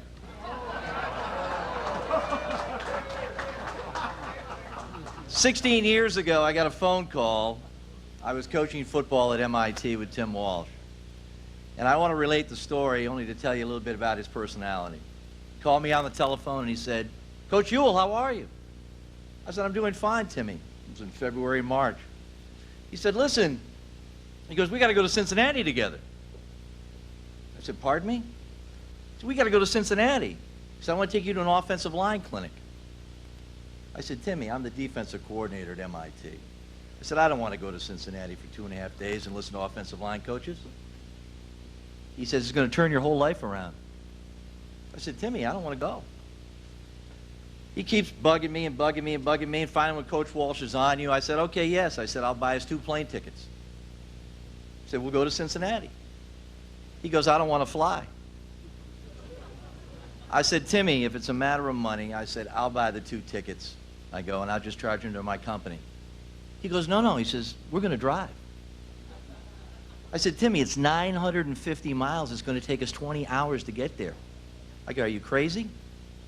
He said, "No." He says, "We're going to talk football for 19 hours. I said, "Timmy, we got to go back. It's another 19 hours. We'll talk about the clinic on the way back." 6 or 7 weeks ago, I get a phone call from him, and he says to me, "Dick, would you present me at the National Wrestling Hall of Fame, Massachusetts chapter?" I said, "Tim, I got to take a look at my schedule." I looked at it, and I said, "Well, I've got a conflict." I said, "But knowing in the back of my mind, I'm going to take care of it, and I'm going to be here." I said, "But there may be a conflict. Let me call you back in a couple of days." So he says to me on the phone, he goes, "Listen," he goes, "don't worry about that." He goes, "If you can't make it, that's all right." He said, "But I need for you to come down and visit me down at my house." He says, "Because I got to talk to you about something." He goes, "I didn't really have a great year coaching football." He goes, "And I need to speak to you." Now, this guy's been coaching football for 40 years and wrestling for 35 years. As if I could help him in any of those sports. I only tell you those 2 stories because they're not wrestling related, to tell you about the enthusiasm that this guy still has at his age for coaching. It's absolutely amazing when you talk to him how excited he is about still coaching wrestling and football and everything else. So I finally say to him, I said, "You know, you're so enthusiastic, Tim." I said, "About all these things." I go, "How's your sex life?" I said, "You know, you're kind of getting up there in years, and how are things going?" I said, "Viagra, Cialis?" He says, "No problems, Dick." I go, "Geez," I said, "Can you give me the secret?" He says, "Here's what I do. When I'm having sex, I wear the coaching whistle. It gives me more power." Now, I've called Timmy a dinosaur many times. So obviously I got my coaching whistle out that night. I've called Timmy a coaching dinosaur only because if you want to talk about his background, And these guys don't come around anymore, guys who played 3 sports in high school and 3 sports in college. And it really has affected, we're in an era of specialization for everything. You need a lawyer for this, he can't handle that. Doctor, forget about it, you need something on your knees, your chest, your head. The guy who comes to cut your grass can't do your bushes. All right? In the era of specialization, we're losing out because the old dinosaurs like Timmy, and Coach Skelton, and a few of the other guys that are up here did more than one thing. And they want to make sure the kids play more than one sport. And one of the most difficult sports to play, and I can't believe it, and I used to go and watch Timmy for 14 years at MIT, and we coached shoulder to shoulder in football, and I used to go in and watch wrestling. And that gave me my first import into what wrestling was all about. I'd go into that MIT wrestling room. Now, I want to tell you, football, basketball, lacrosse, and hockey players, and all of the individual sports you can think about, wouldn't last 15 minutes in a wrestling practice. Not 15 minutes. They'd put the white flag up and be out the room. They just can't do it. It takes remarkable people, and it takes remarkable kids to be wrestlers. And I want you to know that because I spent a lot of time, Timmy's office was right across from the wrestling room. And I would go in if I was in town, and I would watch wrestling practice, and I'd go to the wrestling meets. And I just couldn't believe the amount of success that he had in wrestling. Now, do you ever meet somebody who just gets it in life? Like when you talk about a guy like Jack Welch at GE, you see what he does or you talk to him, he gets it. Bill Belichick, it's a guy who gets it. Their organization and motivation, what they can do with leadership, how they mold a team together. And we all meet people in our lives like that, both in the religious and in business. They're people who get it. They just are able to take, they're hard workers, but they're able to do it. Well, my buddy here, Tim Walsh, gets it. And for all those years, I worked with him for 14 years in football. He took offensive lines that I used to call Jerry's kids. We had kids that wrestled at MIT and played football there, and of course the MIT people know what I'm talking about. There were kids who came there who belonged on the Jerry Lewis Telethon on Labor Day. But he coached them up, and he was unbelievably successful at it. And finally, I don't know how he ever got the kids over 35 years in wrestling to throw their guts out on the mat for him. But one thing I can say, wrestling's the toughest sport I've ever seen. Coach Walsh is a black and white guy. He's done a great job at MIT. In fact, I'd have to say, in 35 years of wrestling, he had one losing season out in California. Those kids must have been in wheelchairs. It was a long time ago. He couldn't coach wheelchair wrestling, I guess. I will say, finally, that in coaching at MIT, the 15 years that he was there, 15 consecutive winning seasons, may go down as the greatest coaching accomplishment in the history of the NCAA. And you know why? Because the impediments at MIT are so staggering, you couldn't believe it. From admissions, to having to fill all the weight classes, to winning as a team sport there, I can't tell you how difficult it would be. That record of 35 years, 34 times winning records, has made him a hero of mine. And as I said, I changed my criteria for heroes a few years ago. And I said, what would it be? Good father, good husband, good friend, and a guy who gives back. Well, I know both his kids, and he's been a great father. Both his kids are great. And for all the hard time I've given him and Meredith over the 22 years they've been married, he's been a great husband. He's been a great friend to me. And for all you people who are out there in the wrestling business, I don't really know as much as you do about what he's given to New England and national wrestling. But I can tell you right now that the latest inductee into the Massachusetts and National Wrestling Hall of Fame is a hero of mine, Tim Walsh.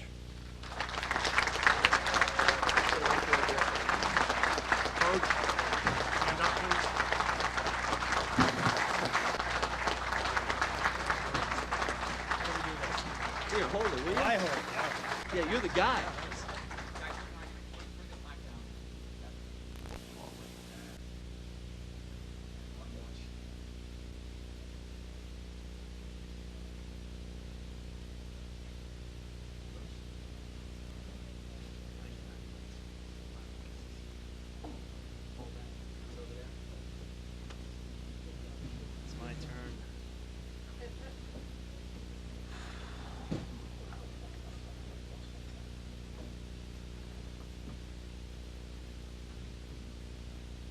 We've already stood up. Reminds me of a line, I think, from an old, I'm going to date myself here. I think it was a Bob Hope movie. Bob Hope and Bing Crosby, and he looked out at the crowd and said, "Kids, go get your popcorn. You may be bored." I'm sorry about that. Hang on. Be patient. I'll try to be brief. First of all, Dick, thank you very much for those kind words, pal. Those 14 years that we coached together were really great and memorable, and frankly, too short. I actually miss your presence every fall on the football field. And of course, I miss your very salty little aphorisms. They ring in my ears.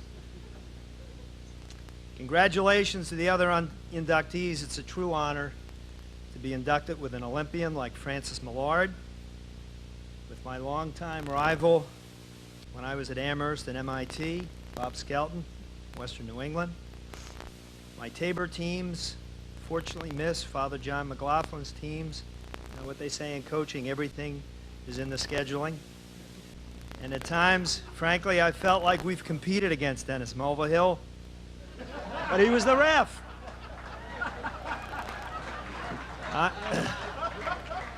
I always asked him about, you have your glasses on, Dennis. Not really. If Phil Grebner would know, I always thought he was a first-rate ref. I still have my opportunity to scream at him. That was my job. I want to very sincerely thank the selection committee for this honor. I have to tell you, in some ways, it's really daunting. These other guys, coaches, referees, are retired. Is someone trying to tell me something is what I want to know. Seriously, what success I have had as a wrestling coach is in large part to the fine young men who've wrestled for me over the years. As a coach, we treat our athletes, I'm sure we all do, as family. And I happen to be a little obsessive about things, probably like other wrestling coaches. We're always making lineups. I always come down to 130, who's going to be my 130-pounder. I think I owe all those kids, particularly the ones that are here, a special thank you. It really feels just like yesterday that we were doing it all together. A few of the highlights as I look out there. I hope I don't miss anyone. Freddie Cicercia was on my first Tabor Academy team. I'll never forget, he pinned the Exeter captain. The guy looked back into a half Nelson, pinned him. Freddie was a sophomore. He was a senior captain. We beat Exeter. Wow. Unbelievable. The next year, probably not as good a story for Freddie. I'm coaching him in football. We're playing Milford Academy. First guy off the bus. We're in training meal. Everybody from the dining room, noses against the window. What are you looking at? Here come the opponents. The first guy off the bus is 6'8", 315 pounds. All right, he's Carl Barzalauskas. He was a first-round draft pick with the Chicago Bears and played forever, I think, for the Jets. So Freddie, my 160-pounder, had to do battle with him all day. I'm not sure I could tell you what I told him to do. In my mind, I was thinking, run as fast as you can. Not Freddie. I said, Freddie, if you're going to hit him, put your helmet right in his midsection. That's as much as I'll tell you, is what I said. Poor Freddie, he broke both of his thumbs, blocking him. We ran away from Barzalauskas. We actually won the ball game. I'll never forget that. Jimmy Keeney is here. Jimmy Keeney has the dual honor of being on my first wrestling team and in my first history class. I kid you not. And he's still alive, honest to God. He went to an Ivy League school, so I didn't feel like I damaged him too much. Jimmy was noted on our team as being the master of the pegboard. We had a pegboard. He used to go up and down, flip upside down. Really impressive. I'll never forget him. One of the nicest guys that I've ever coached. By contrast, no, I'll tell you, the next guy is also a nice guy, but a little different story. All right, PG. We had PGs for about 5 years when I was at Tabor. I thought it was a good concept, actually. So I had Rick Freitas, who was a PG from Lowell, He led our undefeated 72 team and then went on to become the Division III national champion and captain of the Division III national championship team, Montclair State. Rick went on to be a coach, college coach, good friend of mine. When I moved back here from Texas, we got in touch, and it's been a great thrill for me. We've been in touch over the years.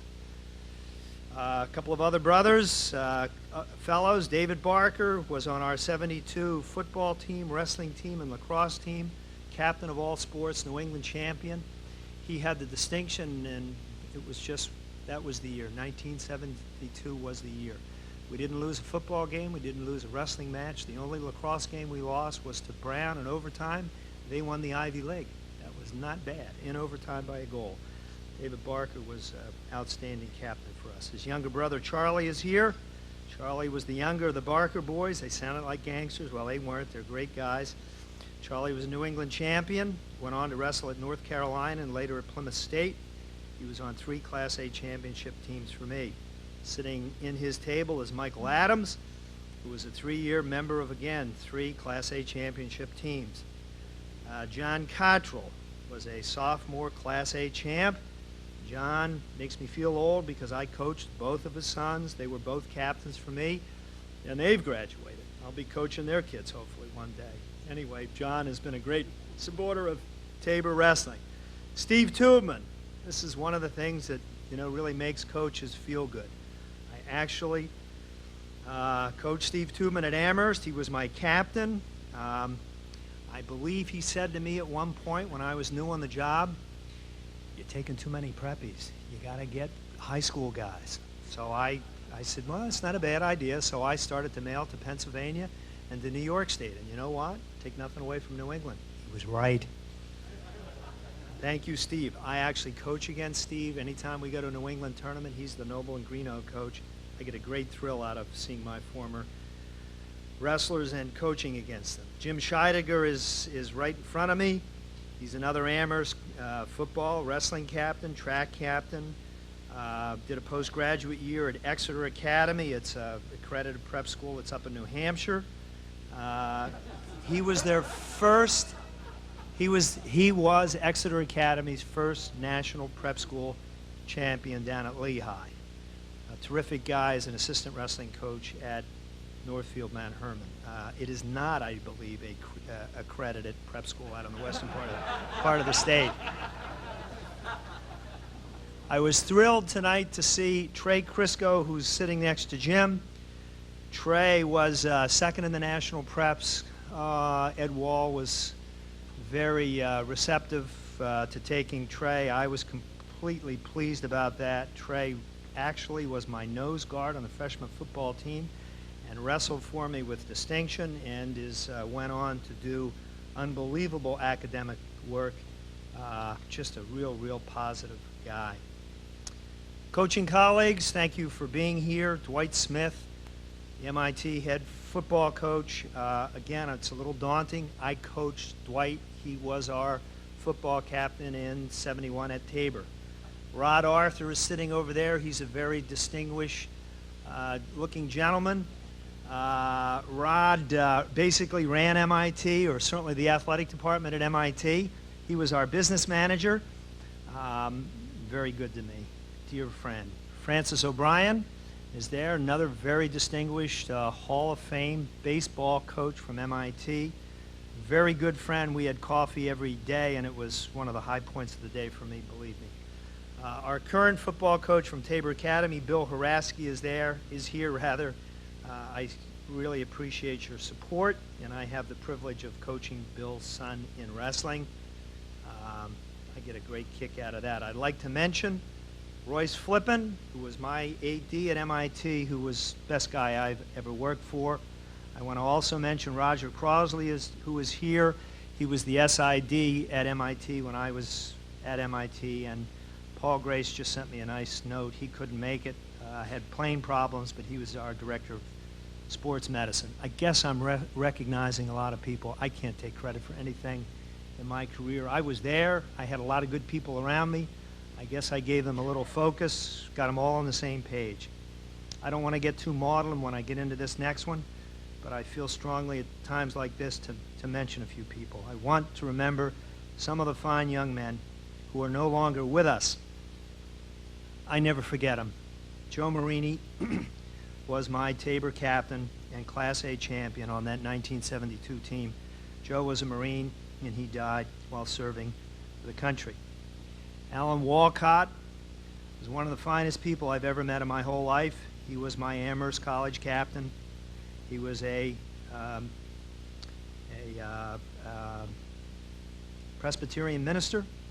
He passed away this last winter in car accident.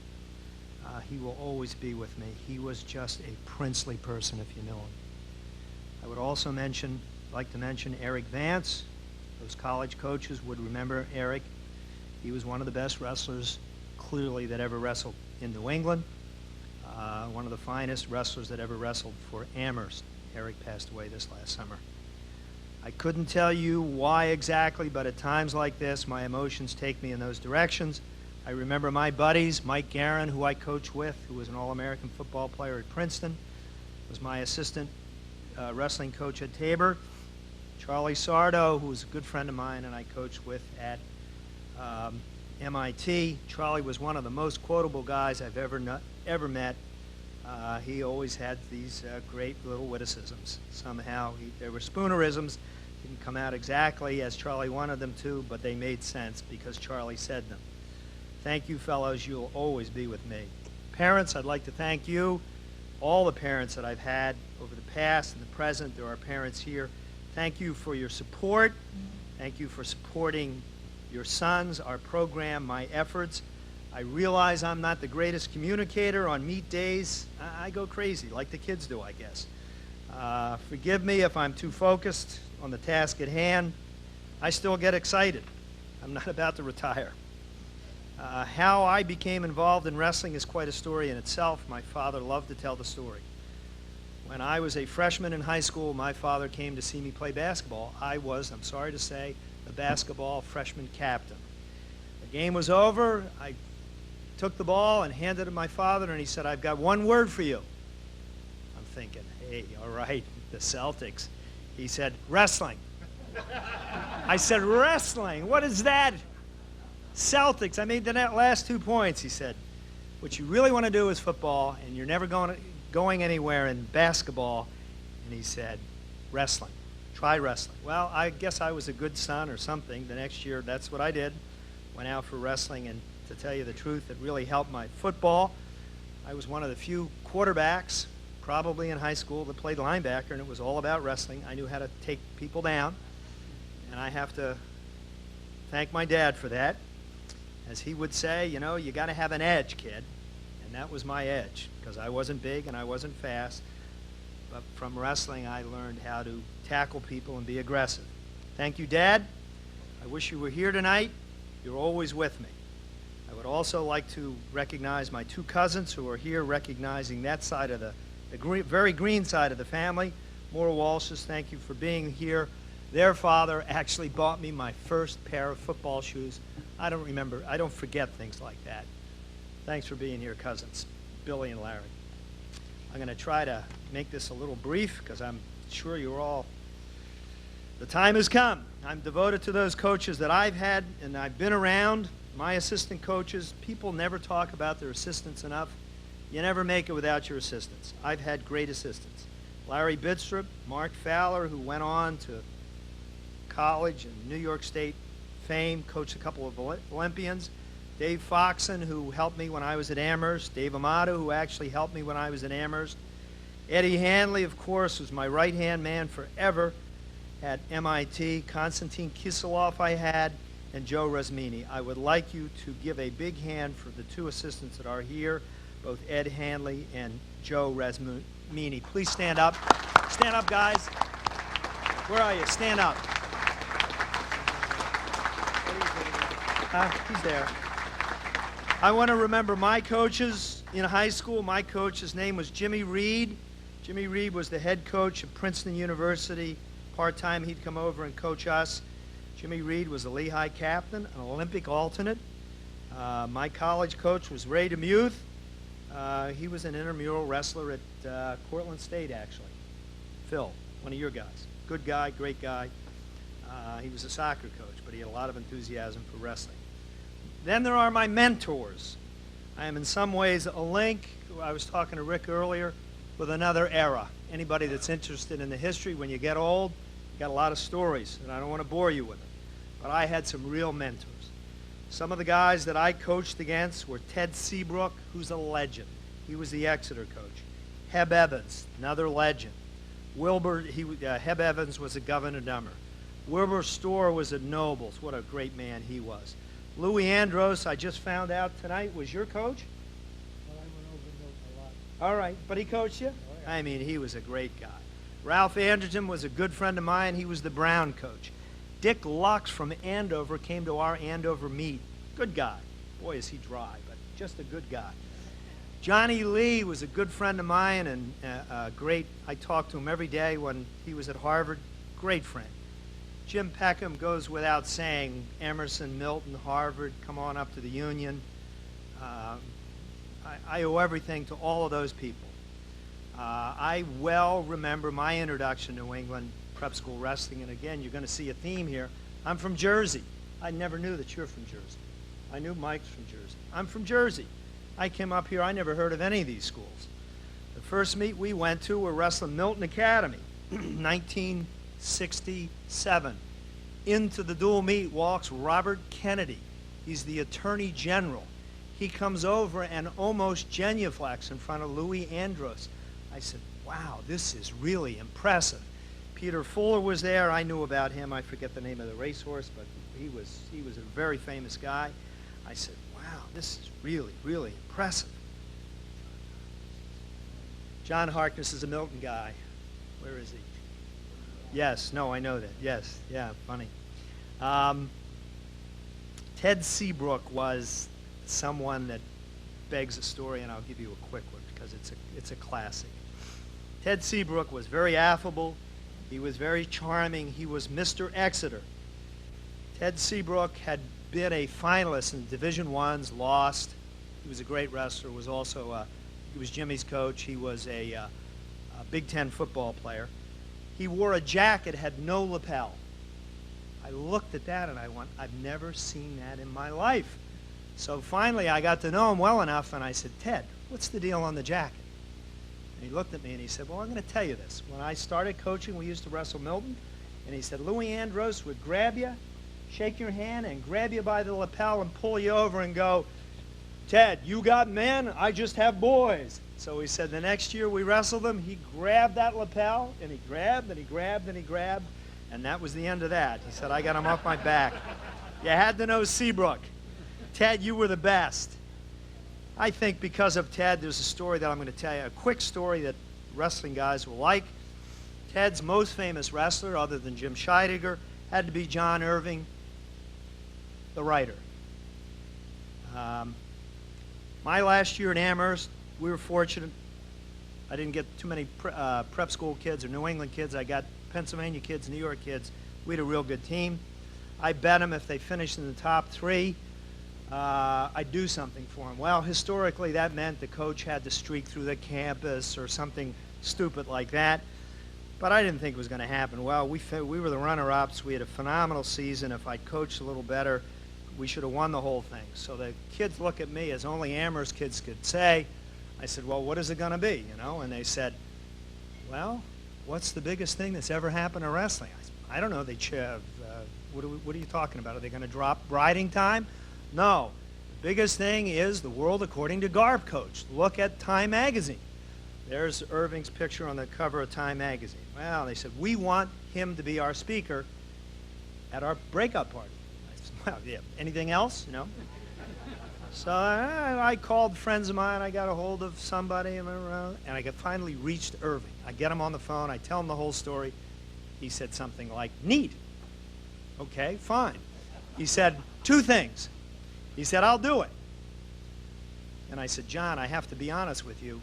The breakup dinner is me and the kids. I don't have any money. He said, don't worry about the money. Money's not an object. Two things. He said, I've got to pick the day in May. Second thing is, Don't tell anyone. I don't want any photographers, no reporters, ba-boom. That, I swear to God, that week he was on the Today Show. So, okay. He picks the date. I tell the kids. They all get their books. I forget the name of the restaurant. I'm there an hour early, and I'm sitting, and I'm having a Coca-Cola, and I'm starting to think, it's not going to happen. These kids are going to show up. He's going to forget. Just as I'm thinking that, in walks John Irving.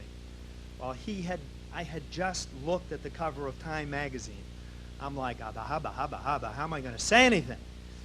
And sure enough, John Irving this is 20 years ago. He's as slick as they can be, very handsome guy. He looks at me and he walks up and he said, "You must be Tim Walsh. I've been dying to meet you." I almost fell off the bar stool. Anyway, he signed, Garp, spent the whole night with us. It was like, the only way I could describe it, it was Cinderella-esque. His connection, as it turned out, was that he and I, he said, our paths almost crossed. He had left Exeter when I'd gone to Tabor to compete against Exeter. Then he was actually at Amherst before I got to Amherst, and he wrote a book there. He said, "You ought to read it. It's really my favorite book." It wasn't Garp. It was called The 158-Pound Marriage. It's a classic, and it's all set at Amherst. And anyway, that was it.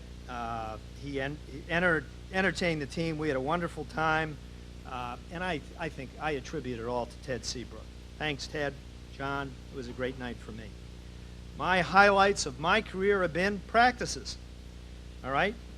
I've had good wrestlers. I've had lots of time. I found the last 10 years I've gone through, because I don't coach lacrosse anymore, I get depressed. The season is over. You know how tough it is. I do football. Then I do wrestling. And now I think it makes sense. I'm going to relax. I get depressed. I've got to start something, do something else. It's unbelievable. But I think part of my depression is I enjoy the kind of contact that you have in those two sports. And I have just been blessed with a great career. I've enjoyed the travel. Mike talked about all the trips. Because of Massachusetts wrestling, I've gone to the Soviet Union and mentioned Jim's name. And the best coach in the Soviet Union, all of a sudden, he's given me anything. All right? He said, "Jim Peckham, oh yes, fine." It was a great thrill for me to be with Jim and Carl Adams. Mike talked about it when we wrestled the national team against the Armenians at MIT. Naturally, you like your good teams. I don't know how you rate them. I had 3 undefeated Tabor teams in '69, '72, and 2 years ago at MIT. I had some really nice, good, very competitive teams at Amherst and MIT. I still remember my undefeated freshman football team that Trey Crisco played on. We had some good teams at Tabor. We've had undefeated teams there. For the sport, I'd like to think that the thing that I've done the most for this state is way back in 1980 when I took over at MIT. Rick Freitas, who was a college coach at the time, said, "You got to get USA Wrestling into Massachusetts." I called up Steve Combs at the national office. He came out. We started USA Wrestling. The next year we had Doug Blueball. He came. Wow, what a scene. We ended up at Fannel Market, Steve Tubman and Kevin Clark.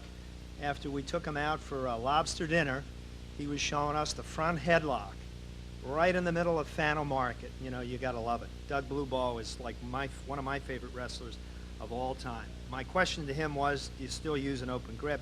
He said, "Absolutely." Last comment, I'm going to finish up. A sincere thank you to my wife, Meredith, who has supported me in all of my ventures. When I finished my doctorate, I said to her, "I want to study wrestling at the highest level." Then the highest level was the Soviet Union. She was good enough to say, "Go." And so I went for 2 summers and studied with a friend of Jimmy's in Moscow. Then there was the year that I was selected to coach the Division III national team in Russia, and my wife was 8 months pregnant. Well, this was a little tricky. And once again, she said, "You know, go." And fortunately, they waited for my return. I have to tell you, I introduced Eddie Hanley. He and I were in Red Square, and we saw George Wendt, George Wendt was the guy that played on Cheers. That was our favorite show. I went up to him, shook his hand. He wrote my wife a nice note that sort of made it. Anyway, they waited. Brennan was born when we got back. I want to just thank my wife for her support again. My children, Mara and Brennan. It's a great thrill for me that Brennan wrestled for me as a freshman this past winter. And Mara came up from the evil empire to be here. She goes to school in New York City. But a great thrill in my life was to watch her row at the Henley Regatta for Tabor a couple of years ago. And lastly, I would say wrestling has been very good to me. It's been my life. Thank you all for coming. Thanks again to Mike Testa and the selection committee. Thank you all very much.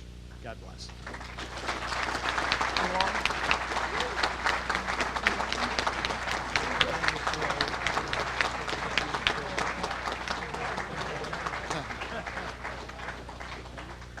I got a bunch of introductions that I go in and out of speakers, but I got to stop and ask Dick. Dick, I know what Viagra is, but who's this C. Alice? You got a phone number for her? Because I don't know about you guys, but I can use all help I can get. Anyway. The spot pond, and speak up, Denny. The spot pond space is open. How do you know this? All right, anyway. Without further ado, I was going to tell the headgear story, but I've told that at this event before, so I won't go into that. But one of his first wins and one of my last losses, because I retired from coaching in '84 when I was at Catholic Memorial, but we were wrestling in the pit, and tough match. I thought I had him beat, and my kid throws the headgear, and I think Father John still got it hung up over in the pit in Woburn somewhere. One of his first wins in coaching. But to bring us to a close tonight, assistant coach Chet Davis is going to come on up and put Father John in the National Wrestling Hall of Fame. Come on up, Chet.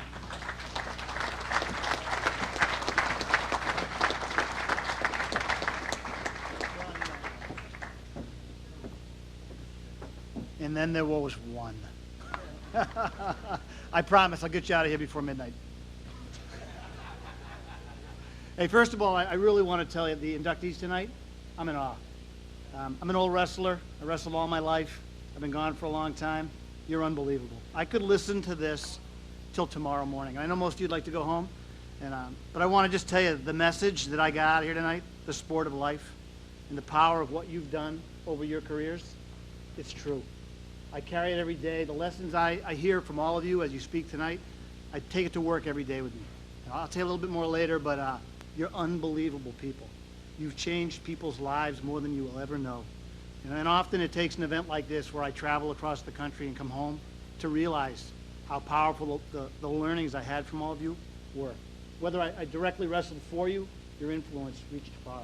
So thank you so much. Cool stuff.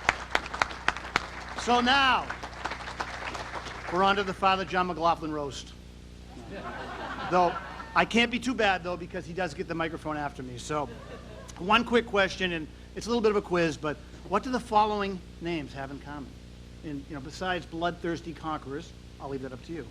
Napoleon Bonaparte, Caesar Augustus, Attila the Hun, Alexander the Great, and Father John McLaughlin.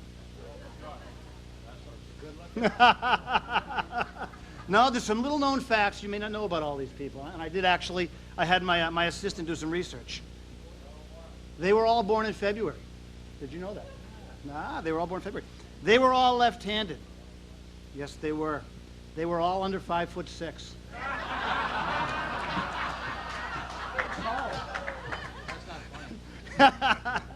And they all had the same little man, big idea of ruling the world. It is said that God works in mysterious ways. Well, if we didn't have some divine intervention, McLaughlin might have taken the world over.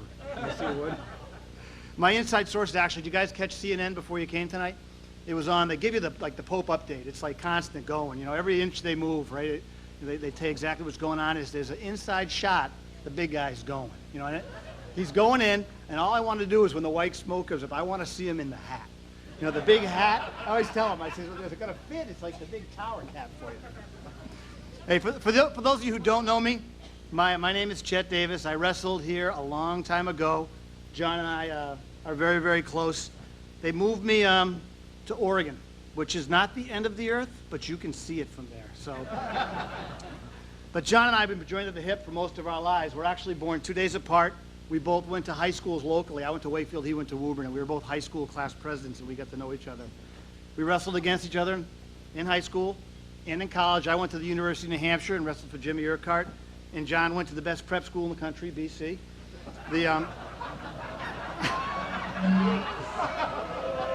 Johnny, I gotta go with it every time.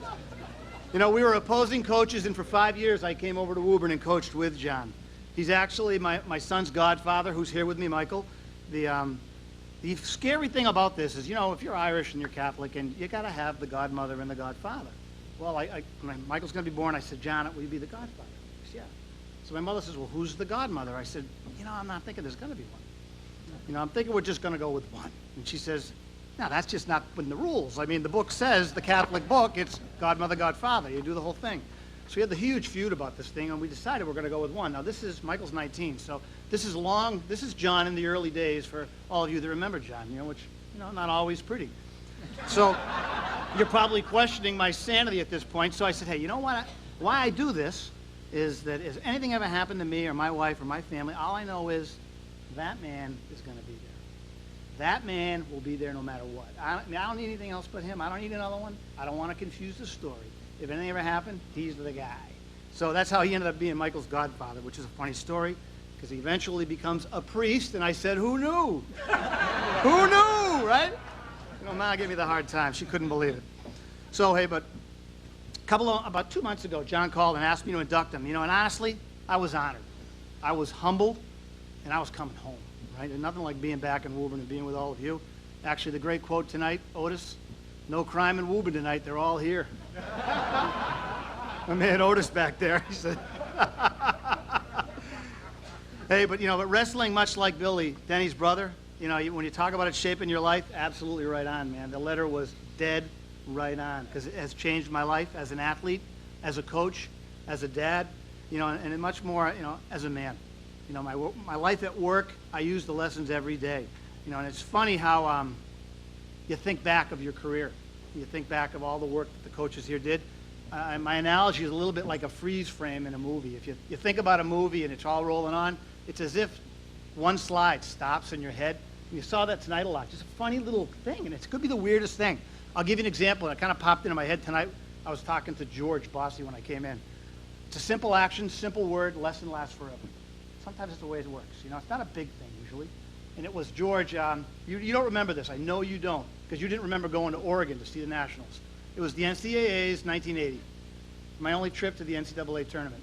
I got on the plane to go to the tournament. I'm scared shit, right? Now here I am, the only kid who's going to New England. I'm going, right, a Massachusetts kid. There's George Bossy. He's on the damn plane. So I said, George, what are you doing here, right? He goes, hey, it's the Massachusetts kids going to the Nationals. I'm going to go. I was like, holy shit, right? I said, Mr. Bossy's here on the plane with me. I was wowed. Hey, that lesson of loyalty and of just never forgetting where you came from stuck with me my whole life. You know, and George, I know you don't remember that moment, right? But it was just a little snippet, that little moment in time in your life that you carry forever. Those are the things the great coaches do. They do. Simple moments, simple words, lifelong lessons. John McLaughlin was the master. Your inductee tonight was the master. This list of accomplishments, I don't know what you didn't win. I mean, they gave me the thing. It's in this book here. I looked through them. I think I have them all. I think you had state champs everywhere you went. All-Americans everywhere you went. You won everything from Coach of the Year to Boston Globe Coach of the Year. I'm not going to go through them all. They're unbelievable accomplishments, and the athletes in the room, you know them all. The funny part, when we had to get that list together, honestly, couldn't remember hardly any of them. I mean, you literally got to get a researcher to go back and figure out what you won and what you didn't win. You won 118 matches. I literally said, we couldn't figure it out. What year was that? You know, is that, 87, 86? The wins and losses get blurry. Those moments, those freeze frame moments in your mind as an athlete, when you get old and crazy like a lot of us are, those freeze frame moments, those are the moments you think of. And I'm going to share just a couple with you. And I call them always. And I use this at work a lot. Always is a great thing for me. It's just things you never want to forget and things I learned a little bit from John. Always be a champion. You know, Woburn, the city of champions, right? You think that something dumb like that. I'm a senior exec at Nike at this point. God, I don't know how the hell, if that can happen, anything can happen. But always be a champion.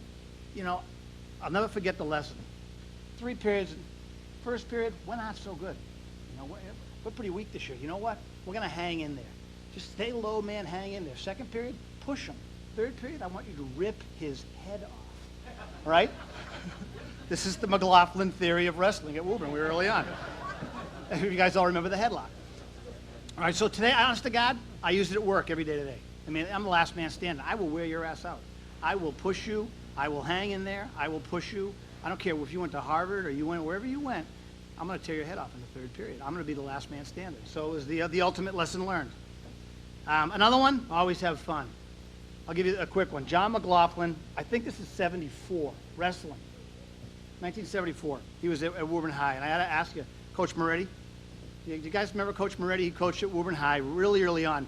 Probably not one of your better technical wrestling coaches. Right? So early on, the Woburn had the mat like a rock covered with a big tarp. And they had the uniforms, you button up through the crotch and the whole 9 yards. And Johnny's over there, and they figured out the coach didn't know any moves at all. So what he would do is the coach would imitate exactly whatever the kids said. So if the kids yelled a move, the coach would listen. He'd yell the same thing. So they started figuring out, and they started making up names of moves to see how far they could go to get their coach to yell weird shit. So they go, put him in the figure 8. The coach would look over and go, put him in the figure 8, right? So it's like all the way through life, you know, McLaughlin has had a lot of fun besides the nights at the Towanda Club, which I'll leave there. You know, but probably one of the best lessons you'll learn from John is, you know, that is always be there. And it's something that was incredibly ingrained in our mind in 1986. And John and I were out at the New England Championships and coaching down there. We got a call. There'd been a horrible accident in Woburn. And I think everybody knows the whole story. But it forever changed many lives of many people in the room. And John's strength, his courage, his devotion, his faith were phenomenal. He was there that night. He's been there every night since. And he's one of the most incredible people I've ever met. And in my work, I have a distinct honor of meeting a lot of coaches through my career. I've had time with Coach K, Krzyzewski in basketball, Joe Paterno, Rick Pitino, Gino Ariema. All of them, I've had an opportunity to meet and chat with all of the coaches. The real power of their success is not in the X's and O's and the W's. You know, it's none of that. Honestly, they really don't care. It's the influence that all of you told tonight that they have on those young men. It's phenomenal. John McLaughlin is the master. He has impacted me more than anyone I know in my life. He's an amazing human being, an amazing wrestling coach. And my best friend, I'd like to bring him up, John McLaughlin. Please come up.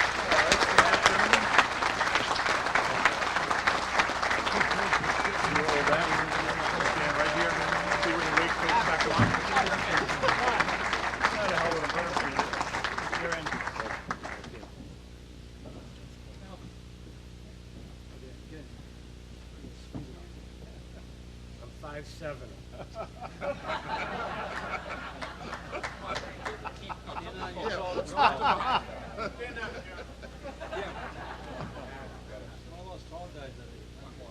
Kenny, you got nothing to say. I'll get you later. Thank you, Chad. Hey, thanks, Johnny. Take a second. Well, it's almost done, everybody. Sounds like one of my homilies up here. It's really gone on and on. But anyways, I just want to say, first of all, I want to thank Chet Davis, who is a very good friend of mine. And as you can tell why he got to be vice president of Nike, he's full of it. By the way,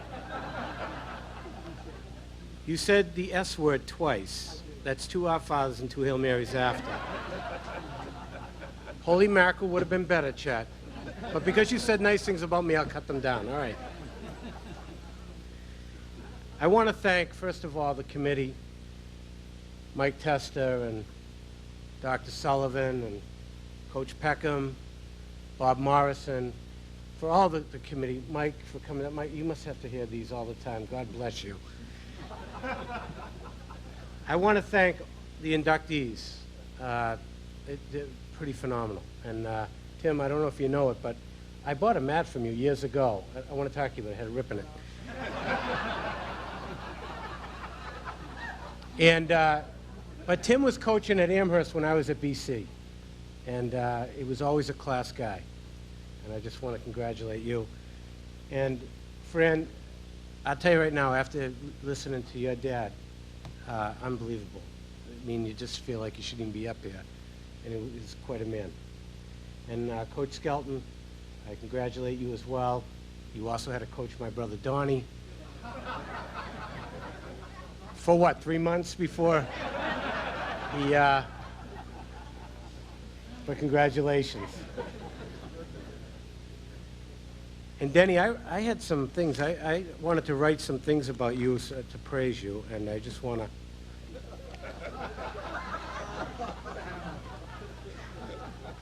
I left. And it's right here, Denny, it's all in my praise. I want to start. Well, I guess there's nothing. All right.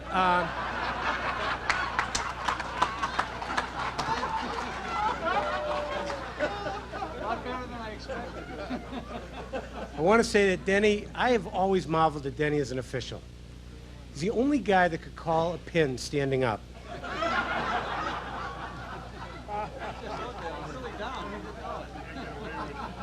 I'm going to tell you a quick story. Denny was coaching high school when I was in high school. That's how old Denny is. My first win as a high school wrestler was against Stoneham. And I will never forget that. It was my greatest victory. It wasn't a forfeit.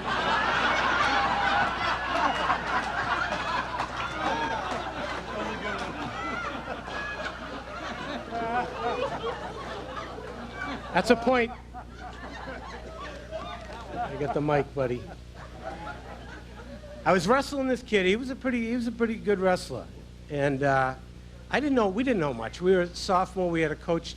I think it was first year, 10th grade. I went out for wrestling, and I'm wrestling Stoneham. This kid, I'm looking out. He's got muscles on muscles. I'm a little sophomore, and I didn't know. You know, I was always confused between that double and the single, so I shot both of them.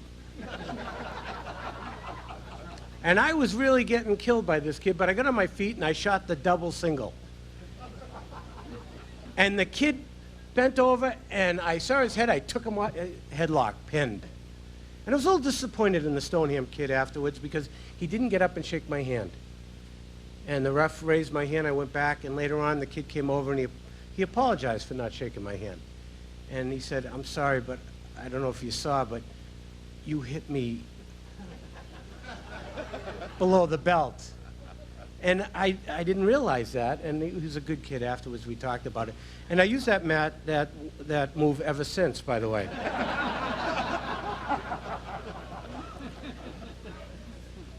But that was my first victory. My first loss as a coach was to Otis and Vinny and Bill Ricca. That was my first match. You know, how stupid are you? When a team picks you up that quick as a first-year coach, they got something and you don't. Bill Ricca won the state title that year, was second in New England. And they beat us so bad. I think we lost 63-12, my worst loss ever coaching. And Drew was my assistant coach back then. And Drew and I just kept on trying to give him a little confidence, gave him the tap in the back, and finally Drew looked at me and goes, "I feel like this is World War I and I'm sending him over the trenches." But I want to just thank Drew for, Drew was assistant coach, my first assistant coach. He never wrestled before, but he was the best guy to take control of the paperwork and was good for the kids. He was a great coach to the kids. And I appreciate you for being here for tonight. And by the way, when I first started coaching Woburn, we had no money for an assistant coach, so we split the money. And I got 80% and Drew got 20.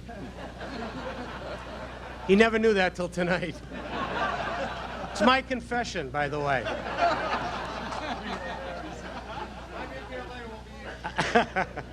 But I appreciate Drew, and then Chet and I, we were foes our whole life. And Woburn, I was captain, and he was captain UNH, and BC, same thing. And then he was at Wakefield, and finally his work, his family, he just didn't have the time anymore. So I was over his house constantly, begging him to come over. And the reason why I'm up here tonight is because of Chet Davis as a great assistant coach, a great friend, and his son Michael, is at his alma mater. And by the way, he's a soccer player. My godson, say nothing bad about soccer. He's on a scholarship, and he's making his father very happy about that. But I'd like to also thank my family who's been there, my brother Gary, my brother Donnie, who wrestled at Woburn, were captains. My brother Keith is not here tonight, so we're not even going to talk about him. But Keith was my first state New England champion. And I thank my mom and dad for all their support. My nephew Peter is now a wrestler, and we're very proud of all of them. I want to thank my athletic director, Richie Quayle, and his wife. He hired me, probably the worst mistake he ever made. And he'll never forget the story that I ordered the mat from Tim, and we thought it was back at 2.5. We didn't have the money, wasn't in the budget. I forgot to tell him. And, but I had an idea how to get the money. We were going to do a fundraiser. How did I know the mat was going to come in 4 weeks instead of the 8 weeks they told me? I get a call from the athletic director. John, did you order a mat? I'm like, yeah, how do you know? He's, oh, it's here. COD. I said, Richie, I don't have the money right now. Can you stall the guy? He goes, for how many minutes? I said, well, I don't. Do you have any money on you, Richie? But we paid for the mat. And actually that mat was not a used mat, but a mat that they used in the NCAAs. And BU had their an All-American on our mat that night. It was a great night. But I wanted to talk a little bit about some of the great guys that are in this room. I want to talk about coaching. Accomplishments mean nothing to me, but because you know something, accomplishments are friends, and I've got great friends, and I've got great family. And I look at the coaches in this room, and they made me want to be a better coach.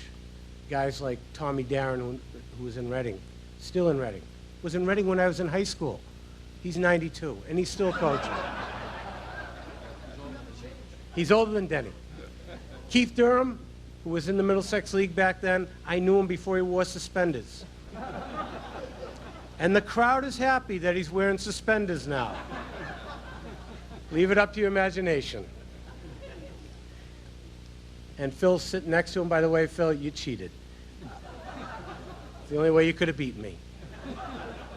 I want to thank coaches like the table over here, Larry Tremblay, Joe Lev, two great legends in the sport, two of the greatest coaches. And the Middlesex League is blessed with them, with Tommy, with so many great coaches over the year. And, you know, we had a great time. And I remember, I talk about Larry, but you've already, you know, what's said about Larry, he's already said before. But anyways, I'll cross that off, dear Larry. But honestly, you know, we had great matches, and we had 600 to 1,000 people at the Reading match and the Burlington match, but the Winchester-Woburn was the great match of the haves and the have-nots. And Larry, you had all the money over there. It's a great rival of the rich and the working class people, you know. But we had great rival. We had so many people that, but we had to bring Bossy in. We brought everybody around the mat. It was unbelievable, and you just felt the excitement in the air. And Larry and I would hardly talk to each other when the teams are there. Then we go in the locker room, and Larry said to me, "Where are we going out afterwards?" And the basketball coach at Woburn, Lance McFarland, he was amazed. He's like, "You guys go out after this?" And he couldn't believe the camaraderie and the fraternity that we had as wrestling coaches, how we would get together for All-Stars and actually talk to each other afterwards. And we did go to the Tawanda Club, and we had a great time. And that's what wrestling, that's the great thing about wrestling. It's such a fraternity. Wherever you go in the world, if you meet somebody and you find out they're a wrestler, all of a sudden, you got something in common with them. You could talk to them all night and leave everybody else sleeping next to you. And that was the great fraternity in the Middlesex League in coaching. And you know, I'll never forget the night, I don't know if Coach Bossy's still here. Did he fall asleep? Coach, you still here? He is the great coach. Coach Bossy, you know, most guys don't want to talk to coaches, especially newer coaches. And I'll never forget at Johnny's bench in Lowell. After a tournament, I was a little down, and Bossy was over there, and Otis, and he says, I want to tell you some things that you guys are doing. It could help you out. And I said, this is great. And he said, by the way, you get this round.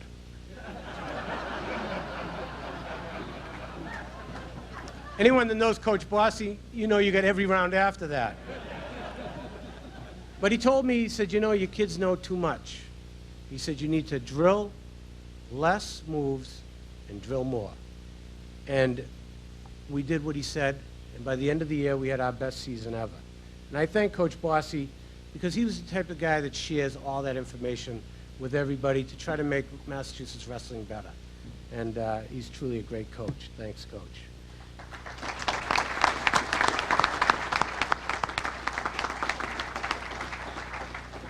And I've been able to coach with Keith Durham, John Starlow, working with Carmen Colaci, some of the great coaches in the state, wonderful people. And I bring up their names because I'll say one thing. Coaching isn't about wins and losses. As all these coaches know, it's about shaping people's lives. I've been lucky enough to have this table, tables over here, so many great wrestlers. I've been blessed with the most wonderful people. They all had their moments. We had our moments. But you know something? I'm lucky enough now to be a priest that I have baptized and married a lot of them, sometimes in that order, sometimes the other order. And it's such a way to... And it's so great that, you know, to keep in touch with these guys so many years later. And I really am happy, and they are truly a blessing to me. And I thank all my wrestlers for the wonderful friendship that we've had over the years and continue to have. And I want to tell a couple of stories, and I promise I'll end after that.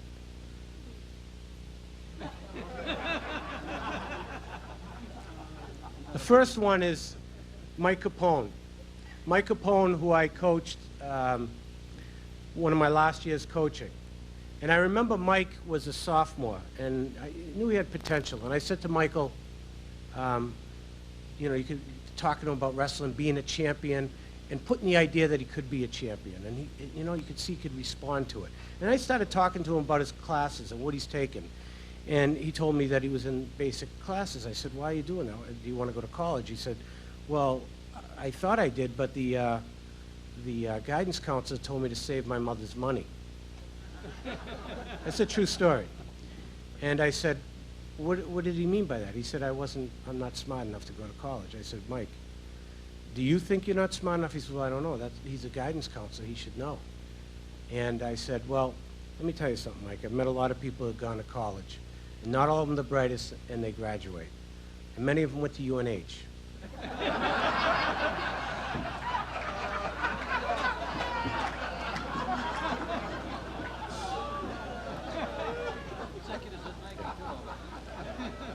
And become vice president of Nike. But I said to him, you know something, Mike, if you listen to that guy and you believe him, then you're going to be where he tells you to go. But I believe that you can do more in your life. I believe that you're smart enough to go to college. And you know, Mike responded. He worked hard in wrestling. He became a very good wrestler. He went into the college classes. He went to Rhode Island College in Lowell.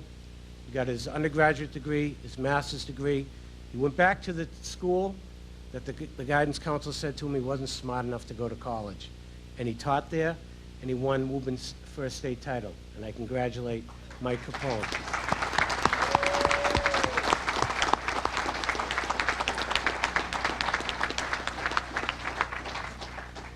And I bring up that story because, you know, there's so many stories that coaches have in wrestling. And I think of Timmy Donovan, Timmy who many years ago, and I think about the wrestling fraternity during the hardest time as a coach.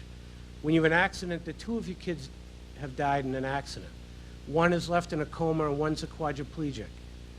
And all the wrestling fraternity comes out. Coaches, athletes. It was a very emotional time. Our rivals, Winchester, I'll never forget when they came through. Larry came through with all his wrestlers, and Reading, and Burlington. And I watched all these guys come in. I said, this is what wrestling's all about. And then I recognized what wrestling can do in your life. And I remember seeing Timmy and the doctor saying he'd never move or walk or breathe on his own again. And I was thinking to myself, they don't know Timmy Donovan. This is the same kid that only a few weeks before, he had hurt his shoulder, and I didn't want him to wrestle because it was the sectionals, and I didn't want to hurt him for the States, and I didn't even know if he could make the States. And his father came over and he says, Timmy can't even lift his arm over his shoulder. And I went over and I said, Timmy, why don't you're going to take a fourth, and anyway, so why don't you just take the fourth and go to the States? He goes, no. I said, Timmy, you've lost to this kid 3 weeks ago, 13-1. You lost to him in the first round of this tournament, 10-2. Why don't you just take the fourth and go? And he said, no, I'm going to wrestle him. I can beat him. He just lost the semifinals. I can beat him. He gets out there. He couldn't hold his arm over his shoulder. He beats him. And it tells you the type of person that Timmy was and the way wrestling molded him to believe that he could do anything that he thought he could do. And when I watched him in the hospital bed, I'll never forget it. And I'll never forget when the doctors told him he'll never be able to walk. He says, I'm going to be able, he couldn't speak. But he mouthed it to me, I'm going to walk, I'm going to do those things. And I knew walking out of there that someday that miracle could happen for him.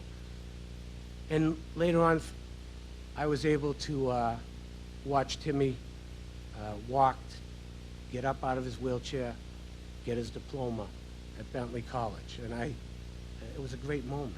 And I knew that day that wrestling had a lot to do with it, because it taught him how to overcome obstacles, how to be disciplined, focused, all the things that we talk about as a coach.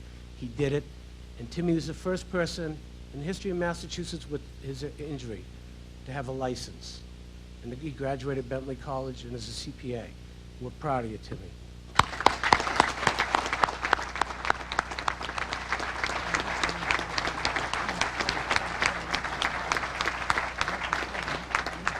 And my final story is a guy that finished sixth in the state and was out working in the deli. And at Newton, he was at Newton North. And I could tell stories about every guy in this place. But I remember Joe, and they could tell stories about me, by the way. So I went to confession for a lot of that stuff, by the way. But I wanted to start. He was sixth in the state. He didn't know what he was going to do with his life. His family had just separated. And he was working in a deli trying to figure out what he was going to do. And one day, Johnny Stallo said, you know, why don't we have him come and be the assistant coach? So we did. And one day I was talking to him, and I said, why aren't you in college? You're a smart kid, whatever. And he said, I don't know. I'm just saving some money. I'm trying to figure it out. I said, you know, you can still wrestle. And he said, I can. I took a year off. I said, no, you can still wrestle. And so we started working. I started training him at Newton North with John.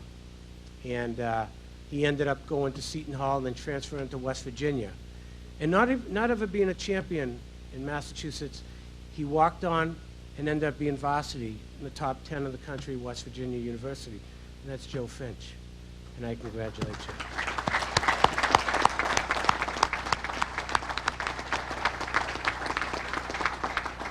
You know, I could tell many, many more stories about almost every one of my wrestlers, but every coach here can too. And that's what coaching's all about. And as I accept this award tonight, I accept it for every coach that's out there, because I know that they're all, and especially the guys here, if they're not in it, they should be in it and will be in it. Coaching is an incredibly difficult thing, and especially in this day and age, and I really give credit to all the guys that are still head coaching, because they're a psychiatrist, a mother, a father, a coach, a guidance counselor, and every one of you people, every one of you deserve to be in the Hall of Fame, because I see the stories I just told. I see every program I go, how you change their lives. And I'm proud to accept this award tonight on behalf of the fraternity of coaching and on behalf of this fraternity of wrestling. You change people's lives, and it's a great thing. And that's what it's all about. Winning 190 matches, 400 matches, doesn't matter. you change one kid's life. That's all you got to do. So on behalf of the acceptance of this, I thank the committee, and I thank all of the recipients, and I thank all of you for being here tonight, all of my friends, my family, my wrestlers, and all of you who endured such a long night. But I also thank you for being part of the greatest and oldest fraternity in the world, and we should be proud of it. Thank you.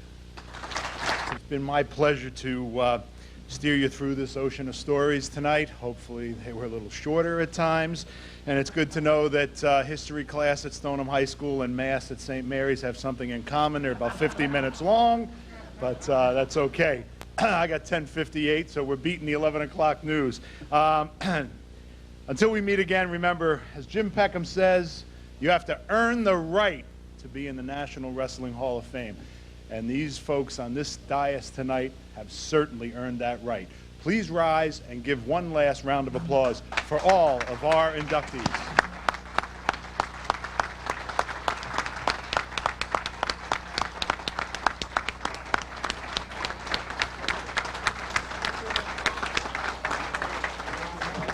Once again, thank you all for coming. Until we meet again, please drive home safely. Good night, everyone. Would the award winners please remain on the dais? Thank you.